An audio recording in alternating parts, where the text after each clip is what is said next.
Le monde professionnel, dès lors que tu fais rentrer de l'argent, vient un petit peu dénaturer l'objet passion qui, pour 99%, pour ne pas dire probablement 100% des joueurs, est ce qui les a d'abord orientés à vouloir pratiquer ce sport.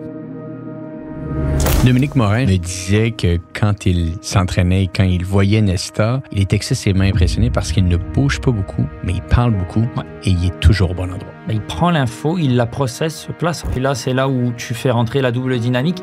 Il parle parce qu'il livre l'info qu'il analyse et en même temps qu'il parle à la réaction de ses coéquipiers à droite à gauche, ça l'aide aussi à ajuster certaines choses. Si tu avais à nous parler un peu de l'évolution, la différence entre le club école et le club professionnel, est-ce qu'on parle à un degré de différence ou c'est massif? C'est massif et ça se joue à des détails, mais c'est des détails qui font énormément de différence. En réalité, c'est le QI foot qui te permettra de t'ajuster aux différents niveaux que tu passeras. C'était un joueur intelligent qui est capable de comprendre que entre l'académie et l'équipe professionnelle en MLS, tout le monde est un petit peu meilleur techniquement, oui, mais ce qui fait la différence après, c'est les choix. Vandril Lefebvre, tu es un ancien joueur professionnel de foot ayant joué en MLS pour l'Impact de 2013 à 2017. Milieu de terrain de formation, le public québécois t'a surtout connu comme le défenseur aux côtés de Laurent Simon, Hassoun Camara et même Alessandro Nesta lors de ta première saison. Tu as fait partie de l'équipe qui s'est rendue en finale de la Ligue des champions CONCACAF en 2015 et lors de cette même année, tu obtiens ta résidence canadienne permanente qui te donne la possibilité de jouer en équipe nationale canadienne. Ton amour pour le foot est resté intact car même après avoir quitté le terrain à partir de 2017, on t'a retrouvé aux côtés d'Olivier Brett lors de l'animation de matchs à RDS. Vandril Lefebvre, merci énormément d'être sur le podcast Histoire de foot aujourd'hui. Merci à toi pour l'invitation. Vandril, tu es né en France et je lisais, j'avais entendu et je serais curieux que tu me confirmes aujourd'hui, tu habitais dans une ville à Perpignan qui n'est pas tellement loin de l'Espagne. Ton père avait des billets de saison pour le FC Barcelone qui n'est pas tellement loin de Perpignan. D'où remonte ton amour pour le foot? Est-ce que c'est ton père qui t'a légué ça quand tu étais plus jeune? Écoute, c'est une bonne question. On va commencer par la conclusion. La réponse est non. Mon père vient beaucoup plus d'une culture rugby. Rugby. Lui a fait plusieurs sports quand il était jeune. Il a notamment été champion de France de lancer de javelot. Mais son sport collectif, c'est le rugby. Donc, il est plus de cette culture-là. Il s'est mis et maintenant connaît excessivement bien le foot, le soccer, parce que j'ai été dedans et moi, ça a été ma passion. Mais moi, ma passion, elle est venue dans la cour de récré. Génération Zidane.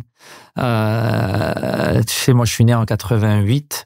Donc, typiquement, quand j'ai été en âge un peu on va dire de comprendre les choses, d'avoir un rapport aux choses très concrètes et avoir ma mémoire qui fonctionne, bah, ça commence grosso modo à partir de 95-96. C'est le moment où Zidane, lui, émerge en équipe de France en 94, monte en puissance à l'aube de l'Euro 96, puis après on accueille la Coupe du Monde chez nous en France en 98, on la gagne. Moi, j'ai 10 ans.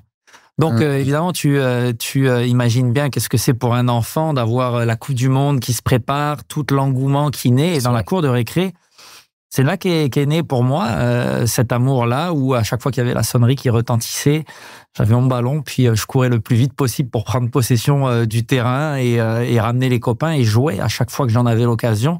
J'étais en sueur en permanence dans mes cours ensuite. Je jouais au foot. Et je me rappelle même que, tu vois, ça a pris... presque 18-24 mois on va dire, de négociation, c'est un bien grand mot, mais avec mes parents, pour leur dire, moi, je vais être licencié dans un club de foot, quoi. Inscrivez-moi. À l'époque, je faisais du tennis, je faisais de la natation, je faisais ce genre de sport. Depuis tout petit, on vient d'une famille sportive.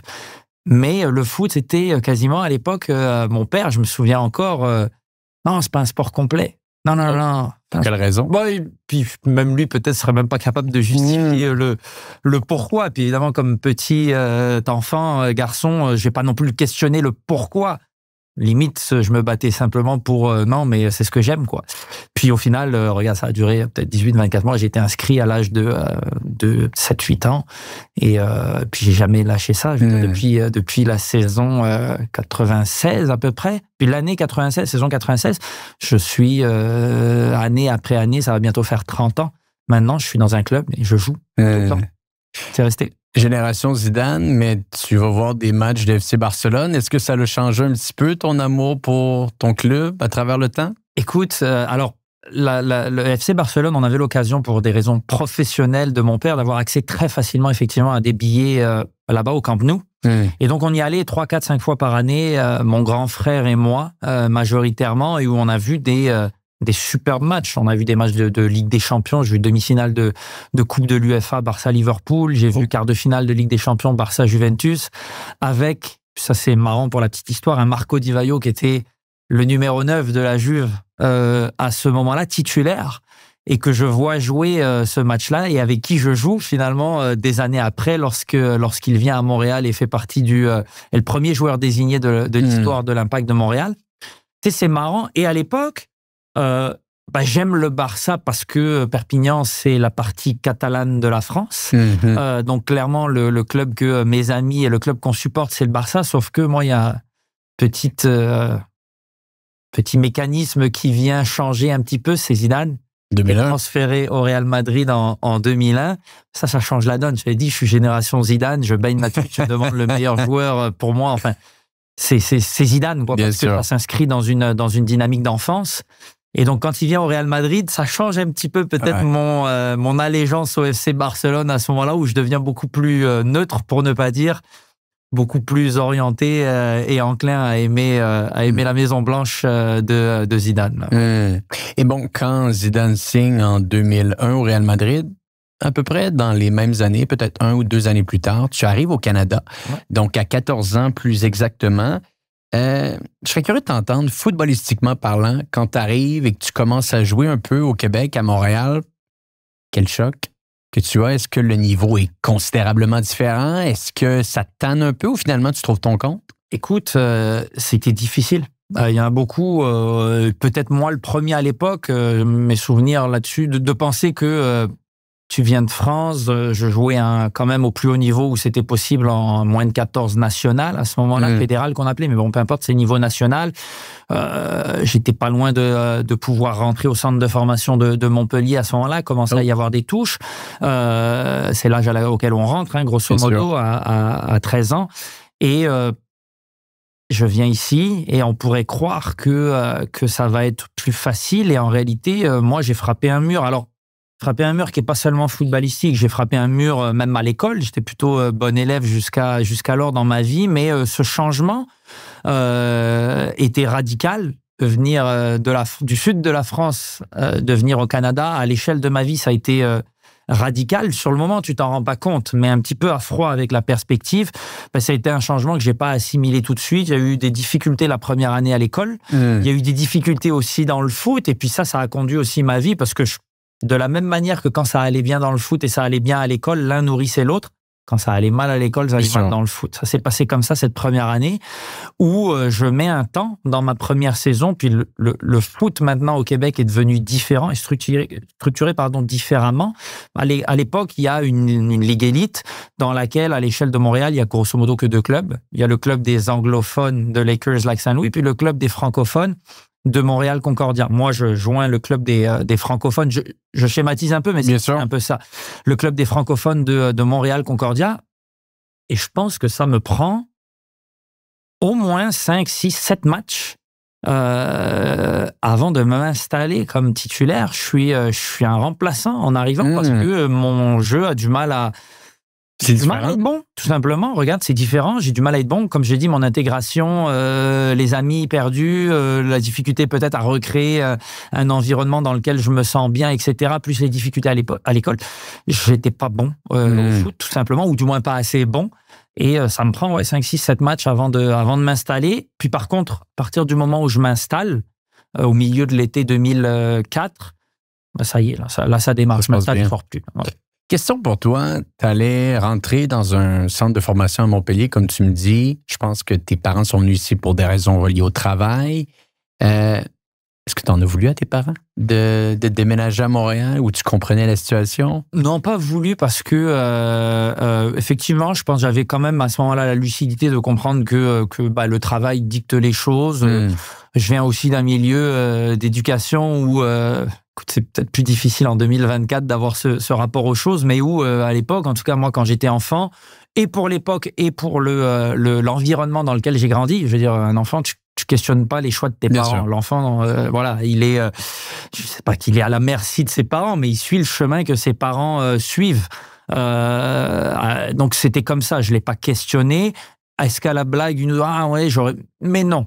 Et en plus de ça, je viens d'un environnement familial dans lequel les études sont au centre du projet pour chacun de mes frères et sœurs et moi y compris.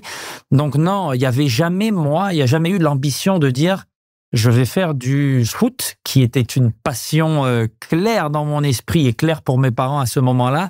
Je vais en faire mon métier. Non, ça n'a jamais été au cœur des discussions. Ce qui a toujours été au cœur des discussions, c'est que je veux jouer au plus haut niveau possible. Donc éventuellement, il y avait ce regret de ne pas avoir franchi le cap du centre de formation, mais pas tant pour la perspective d'en faire un métier, beaucoup plus parce que c'était peut-être le prochain step de haut niveau qui s'offrait à moi, me tendait les bras. Beaucoup plus dans cette approche-là du foot que dans l'idée d'en faire un métier. Intéressant. Et bon, à tes 21 ans, Vandril, en 2011 précisément, tu fais ton entrée avec l'Académie de l'Impact. Tu y vivras, je pense, des années assez exceptionnelles là-bas. Tu es devenu capitaine. Peut-être pour bien situer notre audience aujourd'hui, comment le modus operandi pour rentrer à l'Académie se met en place? Parce que 21 ans, sans dire nécessairement que c'est très vieux, disons que c'est plus vieux que la moyenne, on pourrait dire ça, pour un joueur qui rentre dans un centre de formation, on pourrait dire ça comme ça. Comment ton intégration s'est faite? Comment ils ont été capables de te dépister? Écoute, on va reprendre un terme, il faut appeler un chat un chat. On va prendre un terme anglais, je suis un late boomer. Clairement, je suis un late boomer à l'échelle du professionnalisme et surtout du professionnalisme dans le foot. Bien sûr. Dans le soccer, où généralement ça se fait un peu plus jeune. Puis c'est sûr que le schéma, quand je dis généralement, on utilise le schéma européen. Parce qu'en réalité, à l'échelle de l'Amérique du Nord, qui est fondamentalement, historiquement, le pourvoyeur de joueurs locaux qui franchissent les étapes en MLS, c'est des joueurs universitaires américains. Tu rentres à l'université à un certain âge, tu es admissible au repêchage. Grosso modo, les joueurs qui sont repêchés, ils ont 20, 21, 22 ans, rarement plus tôt. Donc à la rigueur, par rapport à ce système-là, j'étais moins en retard. Par contre, pour intégrer une académie, je l'étais. Comment ça s'est passé? Moi, depuis plusieurs années, 3 ans, à ce moment-là, je suis rentré à l'université à 18 ans. Donc, je jouais pour les Carabins de l'Université de Montréal. Ça se déroule bien là-bas, je pense. Ça se déroule très, très bien. Première année difficile parce que en fait, c'est quasiment la première année où je joue avec des adultes. Au moment où je rentre à l'université, je suis rentré jeune à l'université à même pas 18 ans.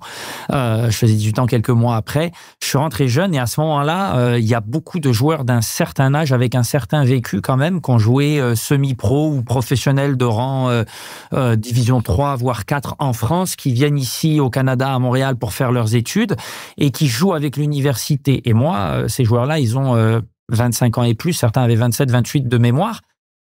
Jeune de 17-18 ans qui est confronté à cette réalité. C'est un grand changement. D'habitude, je jouais avec des joueurs qui avaient mon âge. Bien sûr. Tu te retrouves dans un vestiaire où il y a des vrais adultes confirmés qui sont quasiment en âge de devenir pères. C'était une forme d'apprentissage aussi de cette réalité du monde adulte, de la maturité, une forme de combativité. Il y avait un style de coaching aussi que je n'avais pas à ce moment-là expérimenté tant que ça avant, qui était celui de Patremondo, qui était dur d'une certaine manière pour un jeune quasi un peu naïf qui arrive. J'ai toujours été très compétitif et je générais des choses par moi-même. Mais Patremondo et son staff, l'université, moi, m'en a appris de passer à un autre niveau dans le dépassement de soi, la recherche de gagner chacune de ses batailles, etc. As-tu des anecdotes pour nous? Est-ce que j'ai des anecdotes précises? Pas précises, si ce n'est que ma première année, c'est une autre forme de mur. J'ai peu joué à ma première année universitaire, notamment en lien avec ça, parce que j'avais du mal peut-être à concevoir que le foot sur 90 minutes était une somme de batailles qu'il faut gagner. Moi, j'avais du talent, mon talent suffirait à faire la différence. Ouais, mais non, ton talent va pas suffire à faire la différence si déjà la concurrence est pas mal. Bien sûr. Et si en plus de ça, t'es pas capable de livrer un certain niveau de performance, même si tu as des éclats dans un match. Et moi, quasiment, je me basais simplement sur ces éclats. Et les anecdotes une anecdote que moi, je peux te donner comme ça, c'est qu'à ma première année, j'ai appris à la dure sans dialogue, parce que c'était le style de management aussi à l'époque, et insufflé par Pat Raimondo. Tape pas à la porte du vestiaire, savoir pourquoi tu joues pas. Quasiment, tu vas te faire ramasser encore plus. Comprends-le par toi-même, accepte la durée du temps, la durée que ça va arriver, et trouve les moyens de t'en sortir. Le moment où tu satisferas les exigences, t'inquiète pas, le coach veut gagner. Si jamais il pense que tu peux le faire gagner, il te réintégrera. C'est un peu ça, alors qu'avant, c'était un petit peu c'était un petit peu différent. Moi, j'ai frappé cette réalité-là à ce moment-là. Ça a pris 1 an, et vers la fin de la saison, au moment où ça compte, où on entrait dans les séries, là, j'ai commencé à gagner du temps de jeu, puis là, il y a eu un switch qui s'est passé, puis je me suis installé, puis pareil, un peu comme, à un moment donné, je m'étais installé à mon arrivée au Canada, malgré un mur un peu difficile à franchir, je suis jamais ressorti. Là, c'est pareil, je me suis installé à partir du moment où je me suis installé, jamais ressorti. Milieu de terrain à ce moment-là, Ventril? Même un peu plus haut. Ailier, ouais. Ailier, okay. Joueur ultra offensif. Moi, passe décisive, but, frappe de loin, c'est mon quotidien, ouais, d'une certaine manière. En tout cas, hebdomadairement, c'est mon pain et mon beurre. Je suis un joueur très offensif. Donc, il y a eu des évolutions dans ta carrière, on y reviendra plus tard. On a parlé de l'académie. Donc, finalement, tu fais tes différentes allées à l'université. Et j'imagine qu'un jour, un match, Philippe Lafroy est dans les estrades ou quelqu'un dans l'académie, il te repère, ils viennent te parler un peu. Regarde, c'est Philippe Lafroy, quelques années avant, est coach de McGill. Donc lui, on se croise et avait même essayé de me recruter à l'époque, avant que je prenne ma décision qui était un petit peu entendue par avance. Je voulais rentrer à HEC. J'ai pas voulu jouer pour les Carabins. J'ai voulu rentrer à HEC, l'école de commerce. Et ce faisant, parce que je rentre à HEC qui est affilié à l'UDM, je vais potentiellement jouer par les Carabins. Mais la décision s'est prise non pas liée au sport, liée aux études. Mais effectivement, McGill, il y avait cette discussion d'éventuellement rentrer à la faculté de commerce des hôtels qui s'appelle, et donc peut-être de jouer pour ce qu'on appelait les Redmen de McGill à l'époque. Finalement, la décision a été prise d'aller au HEC. Je joins les Carabins, mais donc je deviens adversaire de Philippe pendant 2-3 ans, qui est l'entraîneur de McGill, et donc on se croise régulièrement, il me voit régulièrement. Lui a l'opportunité de prendre en main l'académie, je pense en 2009-2010. Cet été-là, juste avant que lui le prenne, je suis déjà appelé avec l'attaque de Trois-Rivières, qui est l'ancêtre de l'académie. Il n'est pas resté longtemps, à peu près 2 ans, je crois. Il est resté effectivement 2 ans. Moi, je fais quelques apparitions. Et il y a une vraie volonté à cette époque-là, qui est de Marc Dos Santos, l'entraîneur de l'attaque, avant qu'il devienne entraîneur-chef de l'Impact de Montréal, puis qu'il fasse un bout de carrière au Brésil, qu'il revienne en MLS, etc. Il y a une vraie volonté de Marc Dos Santos de me recruter, et d'une certaine manière que je quitte les Carabins pour intégrer l'attaque de Trois-Rivières. Ça ne se fait pas parce que je tiens à rester avec les Carabins, j'aime cet environnement, et les perspectives aussi à l'époque de l'attaque de Trois-Rivières ne sont pas d'aller en équipe première en MLS. La MLS n'existe pas, donc pour moi, l'un dans l'autre, c'est pas des perspectives que je juge intéressantes, donc je m'en tiens à cet intérêt, je le refuse entre guillemets poliment, mais le cap est pas franchi. Par contre, quand Philippe arrive, prend en main l'attaque de Trois-Rivières, mais avec la volonté et l'objectif assumé d'en faire une académie qui s'appellera l'Académie de l'Impact de Montréal, qui tout à coup sera relocalisée à Montréal et qui a l'objectif de prendre des joueurs un peu plus jeunes pour les faire franchir des paliers. Il y a une saison où c'est juste une équipe réserve, puis après ça, tu as toute une structure pyramidale qui se met en œuvre avec des équipes beaucoup plus jeunes qui sont censés nous conduire au travers de cette structure pyramidale vers le professionnalisme. Moi, j'intègre à ce moment-là. Puis c'est Philippe qui me contacte, ou du moins, on était toujours resté plus ou moins en contact. Je manifeste mon intérêt, il me confirme le sien, et puis on le fait, tout simplement. Par la suite, ça s'enchaîne. Et peut-être avant qu'on parle de ton passage à l'académie, je reviendrai un petit peu à l'école, le volet scolaire. Je pense que ça a toujours été excessivement important pour toi et également pour les gens dans ta famille. Ouais, majeur. Comme je le mentionnais un peu plus tôt, je viens d'un environnement familial dans lequel, parlons cru et simple, tu ne deviens pas un sportif professionnel. Tu deviens un professionnel en ce que tu veux, avocat, ingénieur, médecin, comptable, choisis ce que tu veux. Il n'y avait jamais de pression à l'orientation qui était choisie. Il y avait par contre la pression à ce que ce soit une orientation de haut niveau, professionnel un petit peu classique, avec un métier un peu plus classique comme débouché, et qui passait par des études supérieures. C'était pas mal ça quand même, la réalité du schéma dans lequel j'ai grandi. Donc, je l'ai jamais remis en question, ni moi, ni aucun de mes frères et sœurs. On a tous suivi notre cursus, mais avec des similitudes sur le fait que ce soit des études de haut niveau supérieur. Donc oui, ça a toujours été important.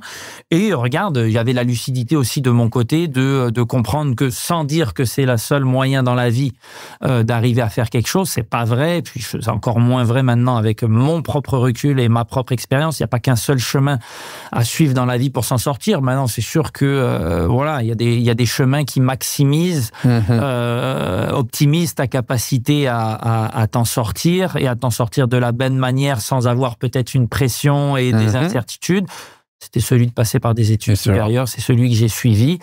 La pression dans ma famille a été plus là, à l'idée de suivre un chemin comme celui-ci, indépendamment de la spécificité que moi je choisissais.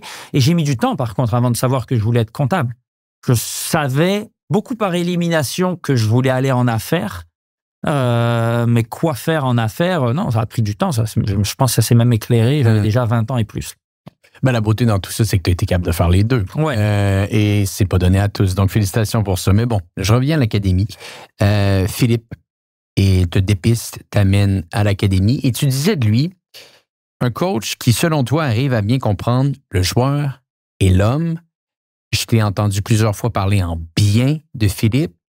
Quel impact il y a eu sur toi? Qu'est-ce qui a fait en sorte qu'à l'académie, tranquillement, tu as été capable d'atteindre un autre niveau? L'impact de Philippe, il est majeur à l'échelle de ma carrière, puis à l'échelle de ma vie. Regarde, je pense que pour quelqu'un comme moi qui a baigné dans un environnement sportif de haut niveau depuis tout petit, les entraîneurs que j'ai croisés dans ma vie, chacun pour une période donnée et chacun à des moments différents, ont des rôles un peu paternels aussi, ont des rôles d'inspiration, peuvent être des mentors, t'en prends, t'en laisses, mais ils ont tous eu un impact. Les deux derniers avant mon professionnalisme, Pat Raimondo à l'université et Philippe Lafroy, ont eu des impacts majeurs. Je me suis défini comme adulte sous leur direction sportive. Pat, je suis rentré à l'université entre 17 et 20 ans. T'apprends la vie aussi entre 17 et 20 ans, pas juste le terrain. Donc Pat et Philippe n'ont rien à voir footballistiquement dans leur manière de voir les choses. C'est deux mondes différents. J'ai appris de chacun d'entre eux et il y a du legs de chacun des deux dans ma vie de maintenant. Philippe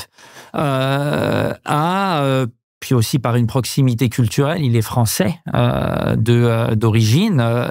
C'est sûr qu'il y a eu un rapport aux choses qui était important. En plus, Philippe est arrivé dans ma vie au moment où moi, mes parents étaient repartis depuis quelques mois en France. Donc, j'étais rendu à peu près 19-20 ans tout seul au Canada. Ça a l'air de rien, on est en âge de se débrouiller à 19-20 ans. Ça reste que j'ai toujours baigné dans un environnement, il y avait beaucoup de frères et sœurs autour de moi, il y avait toujours mes parents, et là, du jour au lendemain, ils ne sont plus là, parce qu'ils sont repartis en France.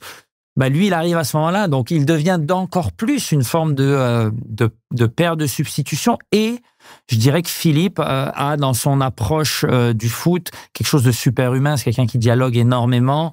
C'est quelqu'un aussi dans lequel je pouvais excessivement me reconnaître ou tracer des parallèles, parce que c'est quelqu'un qui a fait des études de haut niveau également. Il a un doctorat en biologie marine de mémoire, quelque chose comme ça qui est super niché, spécifique, qui me rejoint pas du tout dans la niche dans laquelle il se trouve. Mais par contre, il y a des parallèles dans le schéma intellectuel de l'un et de l'autre. On était capable de se comprendre. Il était très exigeant envers moi, très très très exigeant envers moi, envers tout le monde, hein, mais c'était quelqu'un d'excessivement exigeant. Et rapidement, moi j'avais la maturité quand même à ce moment-là de le comprendre.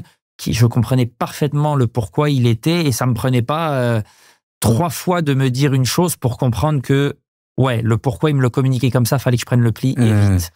Donc il a eu cet impact-là, ça a été très important, puis c'est quelqu'un que j'estime beaucoup. Et bon, les choses vont quand même assez bien pour toi avec l'académie. Comme je le mentionnais un petit peu plus tôt, tu es devenu capitaine assez jeune. Et rapidement, on t'amène avec l'équipe professionnelle, tu t'entraînes avec eux. Important de rappeler aux gens qui nous écoutent aujourd'hui, l'Impact à ce moment-là n'est pas en MLS. On parle de 2011 au moment où on se parle, en USL, qui est une ligue juste en bas de la MLS. Tu joues avec l'équipe.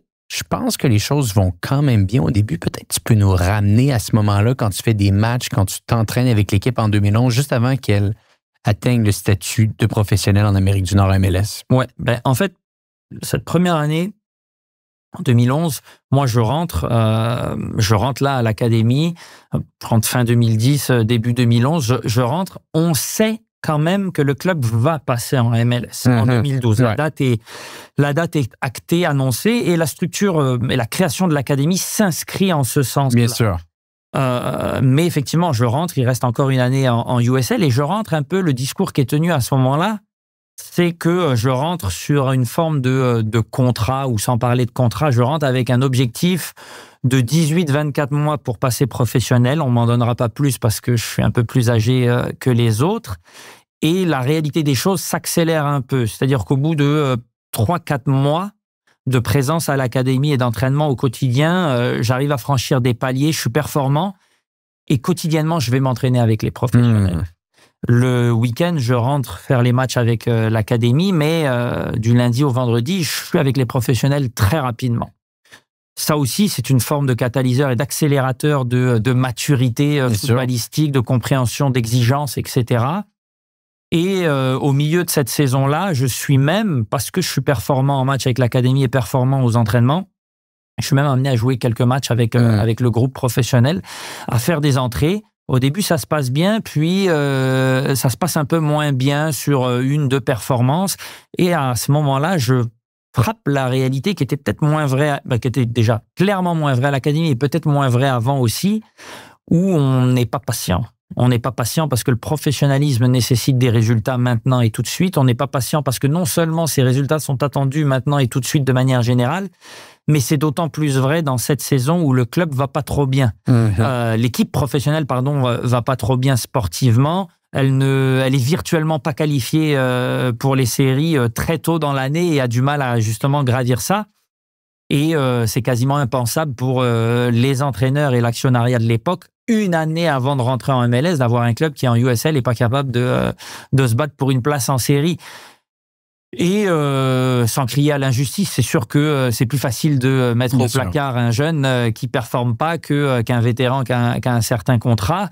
Donc je peut-être sous-performe pendant 1 ou 2 matchs et là je suis un peu mis au placard. Ça joue sur ma confiance. Tu rentres dans un engrenage un peu plus difficile et là, je suis un petit peu plus... C'est comme un pas de recul. J'avais réussi en l'espace de peu de temps à gravir des échelons et à justifier beaucoup plus tôt que prévu une place avec le groupe professionnel. Et là, subitement, en l'espace de 2-3 semaines, c'est un retour en arrière. Et là, je retourne avec l'académie et bizarrement, alors que les premiers jours, je le vivais comme une forme d'échec, je réalise très vite que ça se fait plutôt positivement. Du moins, j'en tire du positif et j'en génère du positif parce que mentalement, je retrouve des amis, je retrouve un environnement un peu plus... où je suis un peu plus couvé par Philippe aussi, etc. Et il était important là-dedans? Oui, il était important. Il était important et en même temps, je veux dire, il m'a pas fait de cadeau plus qu'à un autre. Les solutions, je les ai trouvées par moi-même, à la force de mon mental, etc. Mais il a été un facilitateur là-dedans. Il m'a pas complexifié la tâche, c'est sûr et certain. Il l'a plutôt facilité. Mais regarde, les solutions, je les ai trouvées par moi-même. J'ai rebâti de la confiance. Et quand la saison 2012 est arrivée, c'est une très bonne fin de saison 2011. Quand la saison 2012 est arrivée, je suis reparti à faire des apparitions régulières avec le groupe professionnel au niveau des entraînements. Le club était passé en MLS, le niveau était supérieur là-dedans. Parce que l'équipe a changé. L'équipe a changé radicalement. Mais ça aussi, ça m'a fait du bien. L'équipe a changé radicalement. Donc le vécu que j'avais l'an dernier, à la rigueur, il était simplement ancré dans ma psychologie à moi, mais pas dans la psychologie de ces nouveaux coéquipiers professionnels, de ce nouveau staff technique professionnel. Non, pour eux, je repartais à zéro. Il n'y avait pas de il n'y avait pas eu ce passage à vide que j'avais pu connaître en 2011. Donc, je repartais, c'était tout frais. Puis, j'ai saisi cette opportunité-là où, pareil, un petit peu comme ça s'est passé en 2011, rapidement, je me suis réinstallé à m'entraîner très régulièrement avec l'équipe première. Et en plus de jouer avec l'académie, il y avait la beauté dans cette année 2012 d'une ligue qui était la MLS Réserve, qui est l'équivalent de la MLS Next maintenant, que certains clubs avaient, et où je me suis installé. Je jouais régulièrement avec ceux qui jouaient peut-être un peu moins, qui avaient des contrats professionnels. On était logés à la même enseigne, puis j'étais performant. J'étais performant dans ces matchs-là. J'aimerais ouvrir une discussion avec toi. Le terme confiance, j'ai l'impression, en interrogeant beaucoup d'athlètes, que c'est la chose la plus importante à avoir, mais la plus facile à perdre. Et des fois, ça prend beaucoup de temps avant de la rebâtir. Ça peut être très long. Si tu avais peut-être à nous expliquer comment tu as rebâti cette confiance-là, par où on commence? Est-ce qu'on commence par s'entraîner plus fort? Est-ce qu'on commence par retourner à des fondamentaux? Est-ce qu'on demande de l'aide? Regarde, tout est vrai. Après, il y a des schémas qui vont s'appliquer mieux à certaines personnalités et d'autres schémas qui s'appliqueront mieux à d'autres. Le mien n'est pas été d'aller chercher de l'aide. Tu sais, je suis pas... je parlais cru éducation, un petit peu un des principes d'éducation, c'est que mon père m'a enseigné, c'est t'as mal quelque part ou quelque chose se passe mal, serre les dents, ça va passer, trouve les outils pour t'en sortir. C'est un petit peu un modus operandi qui m'a accompagné toute ma vie et parfois c'est très bien aussi d'aller chercher de l'aide, et j'ai eu de l'aide. Mais je suis pas du genre à aller en demander. Donc non, j'ai plutôt, regarde, je me suis retroussé les manches. J'ai rebâti ma confiance par le travail, mais j'ai aussi rebâti ma confiance par revenir à la base de ce qui fondamentalement m'avait amené à jouer au foot dans ma vie, c'est le plaisir, la passion, et pas simplement la pression de performer. Quand tu es concentré sur la pression de performer tout le temps, mais simplement axé sur ça, t'en oublies le fondamental, c'est le plaisir. Le plaisir dans tout environnement de travail, et maintenant je fais quelque chose de radicalement différent dans ma vie, si le plaisir n'est pas au rendez-vous, c'est difficile de performer. Il faut que tu fasses quelque chose que tu aimes profondément. Je pense que ça aide quand même. Et moi, le fait de revenir à l'académie, j'ai été tout à coup rebaigné dans un environnement où le gars à droite, le gars à ma gauche, c'est des amis. Dans la vie. Ça m'a aidé un petit peu à rebâtir cette confiance-là. On jouait un style de jeu qui me correspondait énormément aussi, insufflé par Philippe, avec des beaux principes. Ça m'a aidé. Et aussi le fait que à l'université, ça se passait bien. J'ai toujours eu cette dualité dans mon cheminement où... je le mentionnais tout à l'heure, quand ça m'est moins bien passé à mon année d'arrivée au Canada, comme par hasard, à l'école, comme par hasard, ça s'est retranscrit dans le foot. Là, j'avançais à l'université, mes notes allaient bien, la perspective d'avoir un diplôme de haut niveau commençait de plus en plus à être concrète. Je faisais un diplôme trilingue à HEC, ça se passait très bien. J'avais défini que je voulais devenir comptable, j'allais être accepté au cursus d'après. Tranquillement, j'étais aussi un peu en train d'acheter une forme de tranquillité d'avenir, moi, en me disant, regarde, en consolidant ce diplôme-là, je satisfais mes parents, et je me donne un socle qui devient mon nouveau plancher, d'une certaine manière, dans la vie. Je sais que je ne redescendrai pas plus bas que le levier que m'offre ce diplôme-là.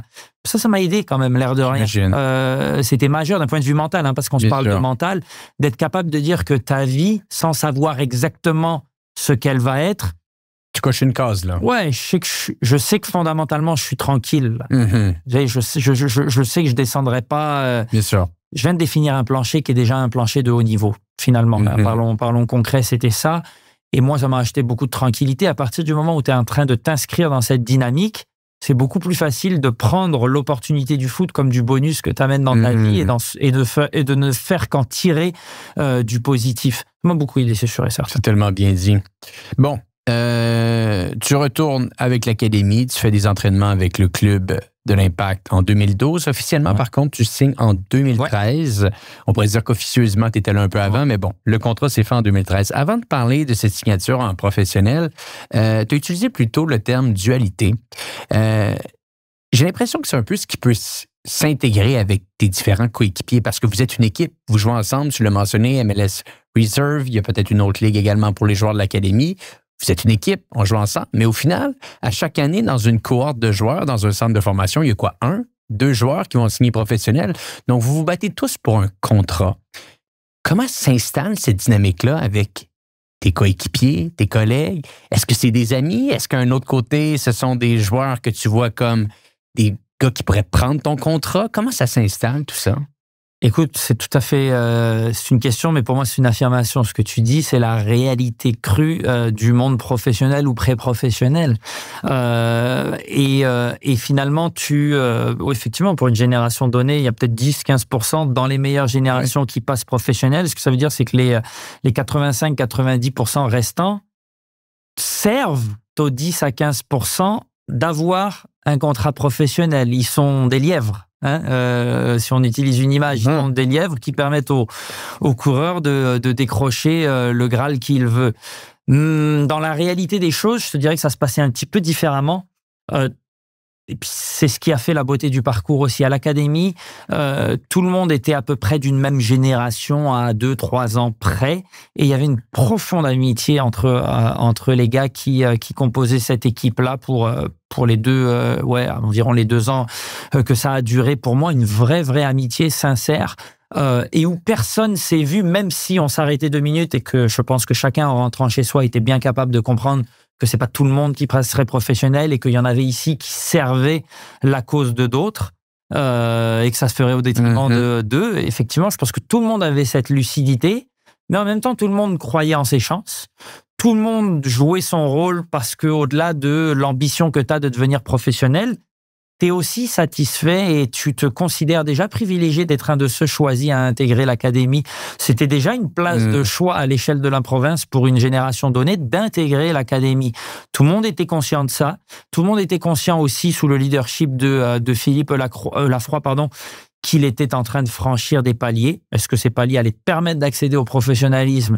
Tant mieux, oui. Pour certains, est-ce que non? Il s'avère que tu franchissais quand même des paliers.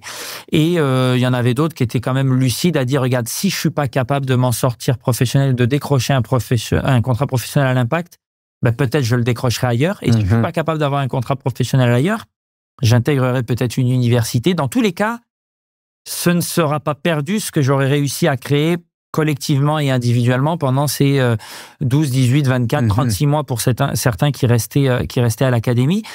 Je pense que tout le monde était capable d'y trouver son compte. Mais la réalité, c'est que c'est pas tout le monde qui va passer professionnel. Mais cette réalité un peu plus adversaire coéquipier, moi je l'ai plus réalisée et elle est plus devenue concrète quand je suis passé professionnel. Où le mec à ta droite, le mec à ta gauche dans le vestiaire. Bonjour, mais sans plus. Là. Pour certains. Ouais. Pour certains, effectivement, il y a ça. Moi, j'avais un petit peu l'avantage de parler plusieurs langues, parler pas mal les langues qui se parlaient dans le vestiaire. Donc, j'étais assez caméléon dans le vestiaire de l'Impact de Montréal. J'étais capable de parler à tout le monde. Maintenant, tu as des affinités qui se dégagent avec d'autres avec certains plus que d'autres. C'est réel. Par contre, j'avais certains de mes coéquipiers, effectivement, c'était un peu ce que tu décris avec d'autres. Bonjour, il n'y a jamais eu d'animosité particulière auquel j'ai témoigné. Il y a des moments plus chauds qui peuvent arriver dans le professionnalisme, mais il y avait certains qui n'avaient pas d'affinité effectivement particulière. Et l'une des choses qui pouvait driver ça, c'était de réaliser que tu étais un adversaire sur le temps de jeu, un adversaire contractuel. C'est une réalité. Je ne pense pas que c'est pas malsain. C'est une réalité, il faut en être conscient. C'est le sport de haut niveau, là. Voilà, c'est le sport de haut niveau. C'est une réalité. Je pense que se voiler la face et de dire que ça n'existe pas, c'est aller dans l'erreur, en réalité. Il vaut mieux en être conscient et savoir, par contre, que à partir du moment où on est sur le terrain, là, il y a un objectif commun. C'est de faire en sorte que le groupe franchisse des paliers, obtienne des victoires, parce que être bon dans un collectif qui est mauvais, la réalité, c'est que ça te fera avoir un moins bon contrat qu'être correct dans une équipe qui gagne. C'est quand même une réalité. Bon, parlons de contrat maintenant. Ouais. 2013, tu signes avec l'Impact. Un rêve? Un rêve qui devient réalité? Non, je peux pas parler de rêve. Je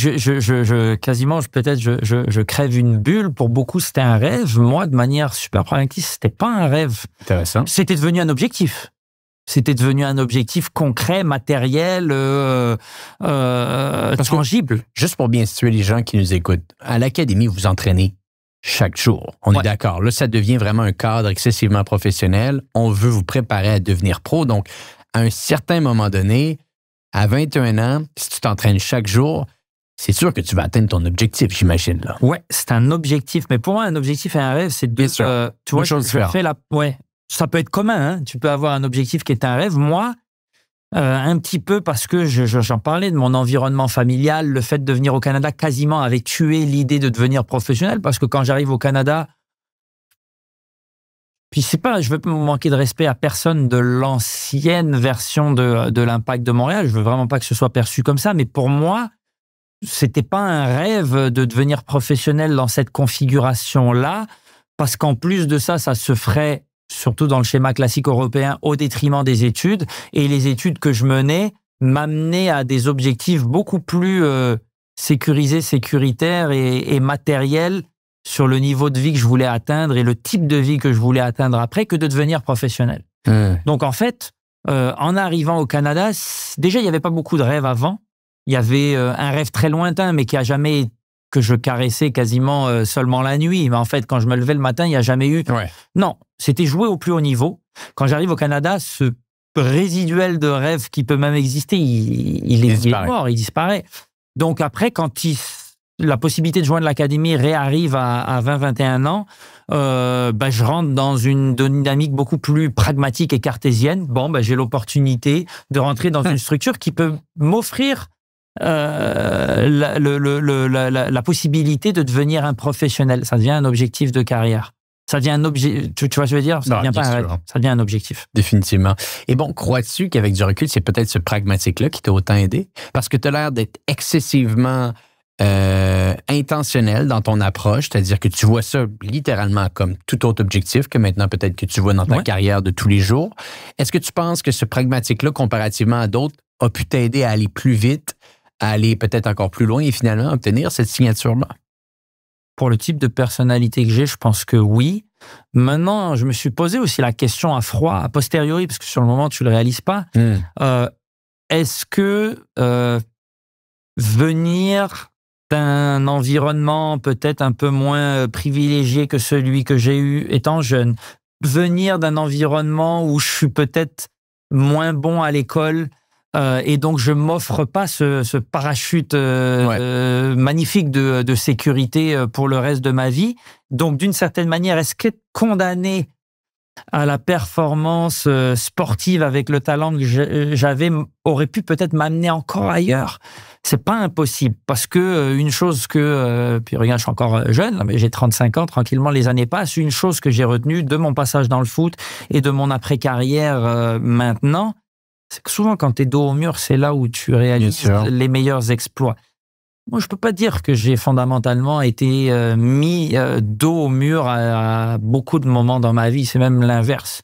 J'ai réussi à la fois, je suis chanceux d'être né dans l'environnement où je suis né, où j'étais pas à plaindre, puis aussi à partir du moment où j'ai volé de mes propres ailes et j'ai construit ma propre carrière, je me suis toujours trouvé dans des situations où j'étais pas vraiment dos au mur. J'avais toujours une porte de sortie, mais encore une fois, je me la suis construit, hein, j'ai mérité tout ça. Mais j'ai jamais été mis dans une situation où j'étais un mort de faim. Donc moi, j'ai eu un rapport aux choses qui était toujours un petit peu différent. J'estime par contre avoir construit au travers de ça un mental qui s'en approche le plus. Parce que la notion d'être meilleur aujourd'hui qu'hier et demain meilleur qu'aujourd'hui, ça j'ai assez rapidement à 18-19 ans, au moment où j'intègre l'université, ça rentre dans mon mental et ça rentre dans mon approche des choses et ça me définit pas mal. Donc je m'en approche le plus possible. Mais j'ai toujours été pragmatique. Je savais que j'étais jamais dos au mur. Intéressant. Et bon, peut-être si on revient à cette signature qui n'est pas un rêve, mais un objectif pour toi, parle-nous un petit peu des coulisses de ça. À quel moment c'est devenu clair dans ta tête que tu allais avoir cette signature-là? Est-ce que tu avais des signes avant-gardistes? Je serais curieux d'en entendre un peu plus ici. Ouais. Regarde, 2012 se passe bien. Très bien pour moi. Je fais des bonnes performances avec l'équipe réserve MLS. Je sens que je gagne mes galons avec la direction sportive de l'Impact de Montréal. Philippe Lafroy me tient en haute estime également. Et je suis invité au camp d'entraînement 2013 avec la vraie ambition de devenir professionnel. La mienne, mais aussi celle du club. Et le camp d'entraînement, pour moi, se profile assez bien. Je monte en puissance au travers des semaines. Donc, plus les semaines passent, mieux je suis mentalement, physiquement, dans les performances également. Donc, je le sens venir quand même et le feedback qu'on me donne est bon. L'avantage que j'ai aussi à ce moment-là, dans le type de feedback que j'obtiens, c'est que Philippe Lafroy, cette année-là, en 2013, fait partie intégrante du staff technique de l'équipe première. Et donc, parce qu'on a cette connaissance mutuelle et qu'il prend son rôle très au sérieux, notamment son rôle de relais avec les jeunes, il me donne des infos quotidiennement sur le fait que ça se passe bien, sur ce que je dois améliorer, etc. Mais bon an, mal an, je vois que je m'en vais dans la bonne direction et à un moment donné, je le sens que ça devrait arriver. Et vers la fin du camp d'entraînement, voilà, en fait, c'est marrant parce que ça se fait dans la salle d'attente de l'aéroport on était en Floride, Orlando, là. Donc, on a une anecdote, là, vas-y. Ouais, ça se fait dans la salle d'attente où on public. On ne vole pas en privé, là, en MLS, à cette époque-là. Même maintenant, je pense que ça se fait pas tout le temps, mais en tout cas, à cette époque-là, ça se fait pas. On vole public. Je suis dans la salle d'attente avec mes quelques amis de l'académie qui étaient invités au camp d'entraînement. Puis Nick DeSantis s'approche et me fait signe, viens. Puis on se met à l'écart. Il y a de mémoire Nick DeSantis, Matt Jordan qui était son assistant de l'époque, Marco Schallibaum le coach, puis Philippe Lafroy assurément qui est là, de mémoire. Hein. Mais Nick DeSantis, c'est sûr, c'est lui qui sollicite, c'est lui qui était responsable à ce moment-là, qu'octroyer les contrats. Puis on s'en va tout simplement dans la salle d'attente, mais un petit peu plus loin, dans un endroit où il y a moins de monde. S'assoit là, puis voilà, on fait une forme de bilan de mon camp d'entraînement. Puis à la fin de ça, il exprime sa grande satisfaction. Il me dit que à mon retour à Montréal, je vais recevoir une offre de contrat professionnel et que voilà, l'aventure commence là. On se sent content. Là, c'est marrant, tu vois, ça devient concret. Bien sûr. Donc là, sans dire que c'était un peu plus que l'accomplissement d'un objectif. Là, tout à coup, c'était... Parce qu'un objectif, il y a beaucoup de monde qui peut l'atteindre. Là, j'avais une notion de privilège. J'étais très, très lucide sur la notion de privilège qui s'offrait à moi, ou sans dire que c'était mon rêve absolu, je sais que c'est le rêve de beaucoup. Bien sûr. Je le sais. Et je sais qu'en ce moment, on est en train de m'offrir un contrat que beaucoup paieraient même pour avoir. Donc là, ouais, il y a une vraie forme de... c'est pas juste un check. C'est je suis quelqu'un d'extrêmement privilégié. J'ai ce bonheur-là d'avoir la chance d'obtenir un contrat professionnel au soccer et je pourrais toute ma vie dire j'ai été un professionnel. Ça me frappe un peu à ce moment-là de mémoire. Là. Je texte ma copine, je texte mes parents. J'imagine. Voilà, ça c'est sûr, c'est les premières choses que je fais. Puis après ça, j'embarque dans l'avion, puis je sais, je comprends tranquillement que les prochains jours vont être un peu euphoriques. Il y aura un peu d'attention, il y aura... voilà, on va profiter. Il y a une vraie notion de privilège. J'intègre un peu plus léger, là, j'imagine, avec tous ces efforts que tu as été capable de faire. Ouais. Et par contre, je sais que, tu vois, ça va durer 3-4 jours, il y aura cette euphorie-là. Par contre, super pragmatique. Le pragmatisme me rattrape comme toujours dans ma vie. OK, je vais signer professionnel. Bon, la prochaine étape, ça va être d'être un mec qui est intégré aux 18 qui sont habillés le dimanche. Puis la prochaine étape, ça va être un de ceux qui est capable de rentrer. Puis la prochaine étape sera d'être un de ceux qui joue, qui est dans les 11 titulaires. Alors, je sais que c'est un chemin, mais si tu veux, OK, le contrat, à un moment donné, devient un check. On le met derrière, c'est acquis, c'est quoi le prochain objectif à franchir? Ça, c'est quelque chose qui m'accompagne toute ma vie, puis qui, je te dis, ça prend pas beaucoup de jours, là. 3-4 jours, et ça redevient au centre de mon schéma très cartésien de réflexion. C'est quoi le prochain objectif et let's go, on fait tout pour y arriver. Tu as utilisé beaucoup le terme pragmatique, cartésien également. Ça me surprend pas que tu sois dans le monde des finances maintenant. Et je voudrais parler peut-être un petit peu du volet études avec toi, école. Donc là, tu deviens professionnel. Il arrive quoi ta carrière en finance? Est-ce qu'on continue? Est-ce qu'on a terminé notre cursus scolaire à ce moment-là? Est-ce qu'on doit même peut-être commencer à faire des stages, travailler? Comment tu jongles avec les deux du moment que tu deviens professionnel? De mémoire, au moment où je signe professionnel, il me reste 1 an d'études officiellement pour avoir mon bac trilingue en commerce d'HEC, spécialité comptabilité.